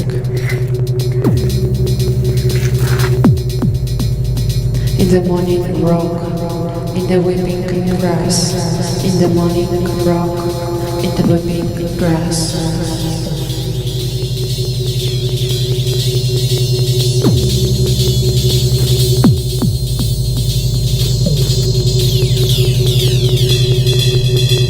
Breeze that linger in the ever lighter and ever thicker shadow in the shivering tree. In the morning are not. It repeats the past each day. The great pact that binds our fate to the law.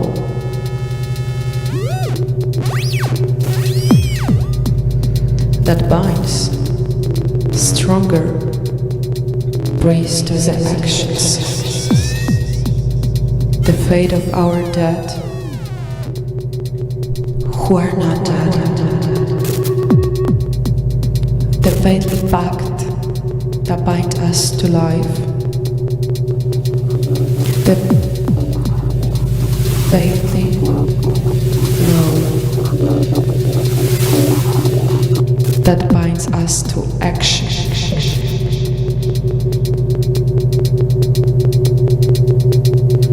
Priests that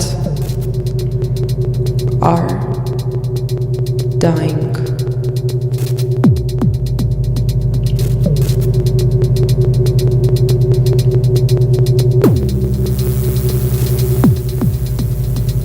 In the river bed and on its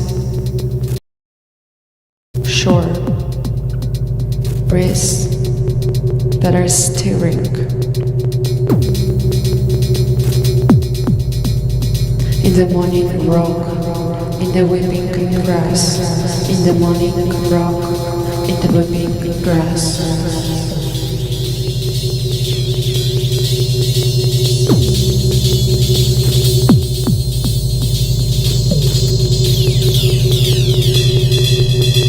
Breeze that linger in the ever lighter and ever thicker shadow in the shivering tree. In the morning grove, and it's in the flowing water, and it's the sleeping water, the strongest breeze that have captured the breeze from the dead who are not dead.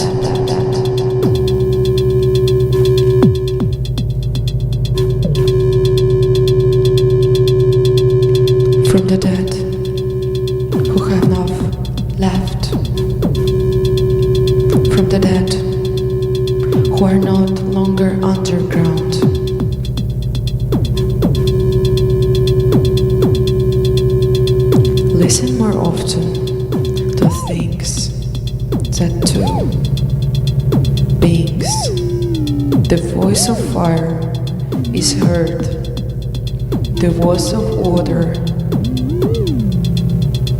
Listen to the wind. Wind.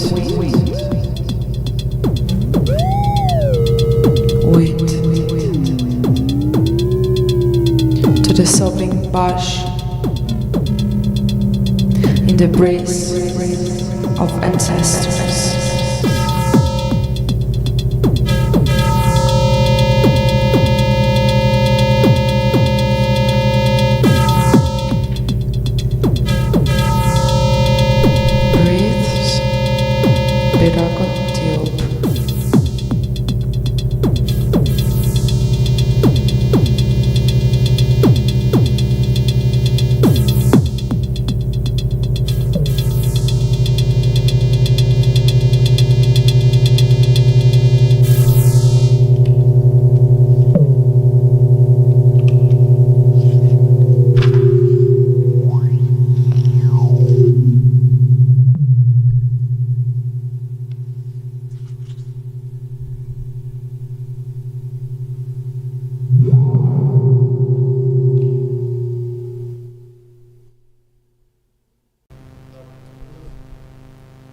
Pew. Pew, pew, pew.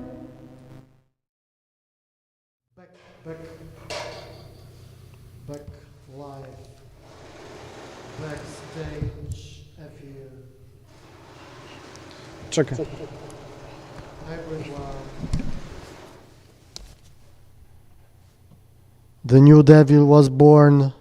The new devil was born tonight, today. The FU, very hybrid. I'm back here in between pop-up studio and inside of mainstream StreamArt UKRAiNATV studio in Krakow, Berka Joselewicza 23A, from A to A around. Okay, the last chapter, yep. We are finishing slowly. It was a very physical experience for me personally today, and I hope also something like knowledge sharing and also experimental from our team. Thank you everybody, and also for Marta, who is like next making music with Saving Machine and still in process, and Valerie, the makeup artist who had a debut tonight, and I think there will be continuation. I hope so. And very working day in the garden and in the tutorial field. In the field of garden, in the field of StreamArt knowledge production with GLAP especially. And this is psychological and physical experience, and this is about spring. This is about streams and springs also in this metaphorical way, that is something what's coming from downstairs, from the ground. This is about the circulation of the energy, and this is about something what is not only in the text, but is about body. This is about movement. This is about also like sexual energy, which is newborn because of spring itself. This is about breath, taking breath, and this is about that's birds around, millions of birds and other insects inside of our stomach, and because this ground eating, soil eating, and so on and so on. So finally, and at the same time, this is about the archive, searching, researching, and mixing of context. So I'm Roman, and the final chapter is a Roman orgy from 1911 from the Internet Archive, which is kind of a part of research that I'm searching also for the 10th point in this map of activities about working across the screen in the dialogue that is possible, for example, in Twitch, in chat, real-time communication. But this is something that we not really do as UKRAiNATV, and this is something that I start to think about separate philosophy or field of interconnection in between, and want to be back. And through the research, through some recordings, to the searching for some live activities and also internet archives, I found this stupid, funny, and also personal relate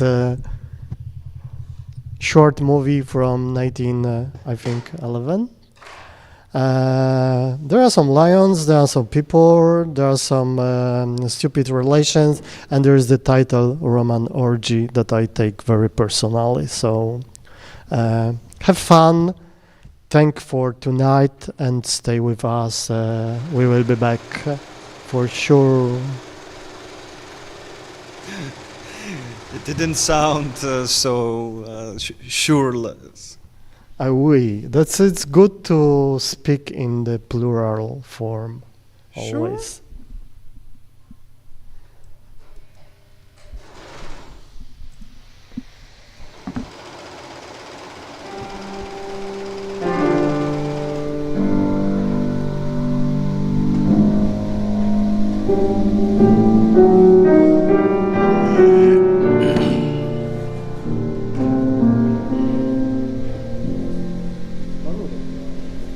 No, jest taka szansa.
So I thought about in relation to the east of Ukraine as well, a region that has often been left unloved in public representations and imaginaries. I often felt similarly about Mykolaiv. My work with the east of Ukraine and the experience of the war prompted me to return to the south and re-engage with it. Mykolaiv was built during the Russian colonization of the south, and I grew up surrounded by imperial narrative, which are a big part of the city and undoubtedly will remain so.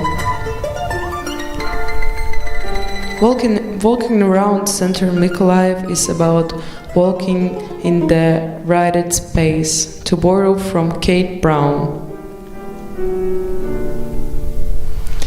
I am also trying to attune myself to other stories surrounding the city whenever it comes to the stopper of the noches.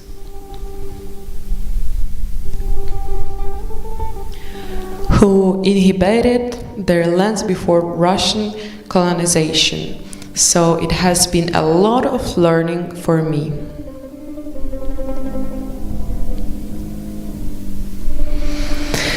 It is a cliché to say that the war profoundly changed my understanding of things, but it's also true that it convinced me that knowledge is deeply existential.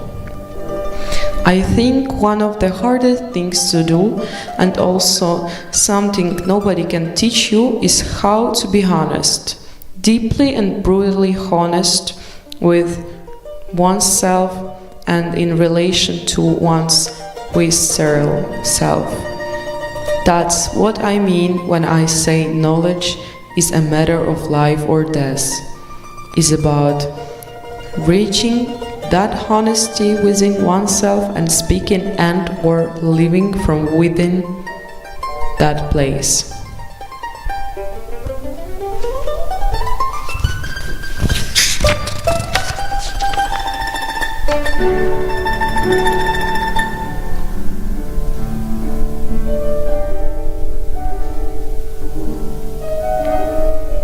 Understanding how extra activism works, whether in relation to the land or your own body, is the first step.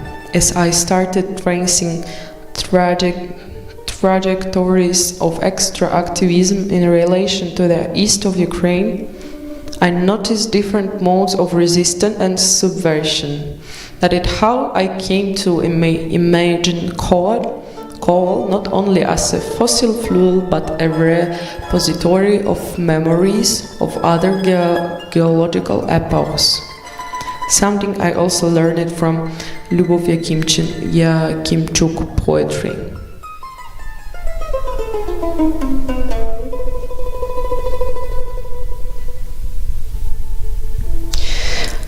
Yet the need for new arable lands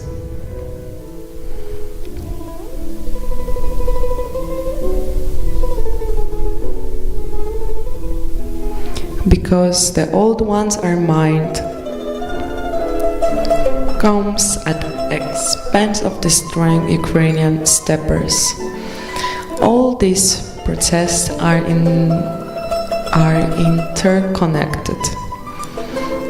If you look at the statistic, before 2022, Ukraine mostly exported its grain to countries such as Egypt and Bangladesh, countries that cannot sustain with population without imports from abroad.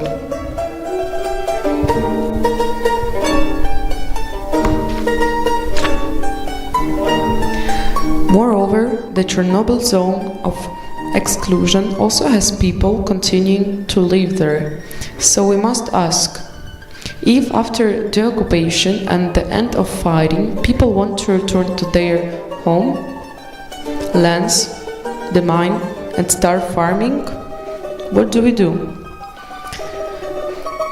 There needs to be a conversation between conservationists and those who have inhabited the lands, along with an agreed approach on how to utilize contaminated territories.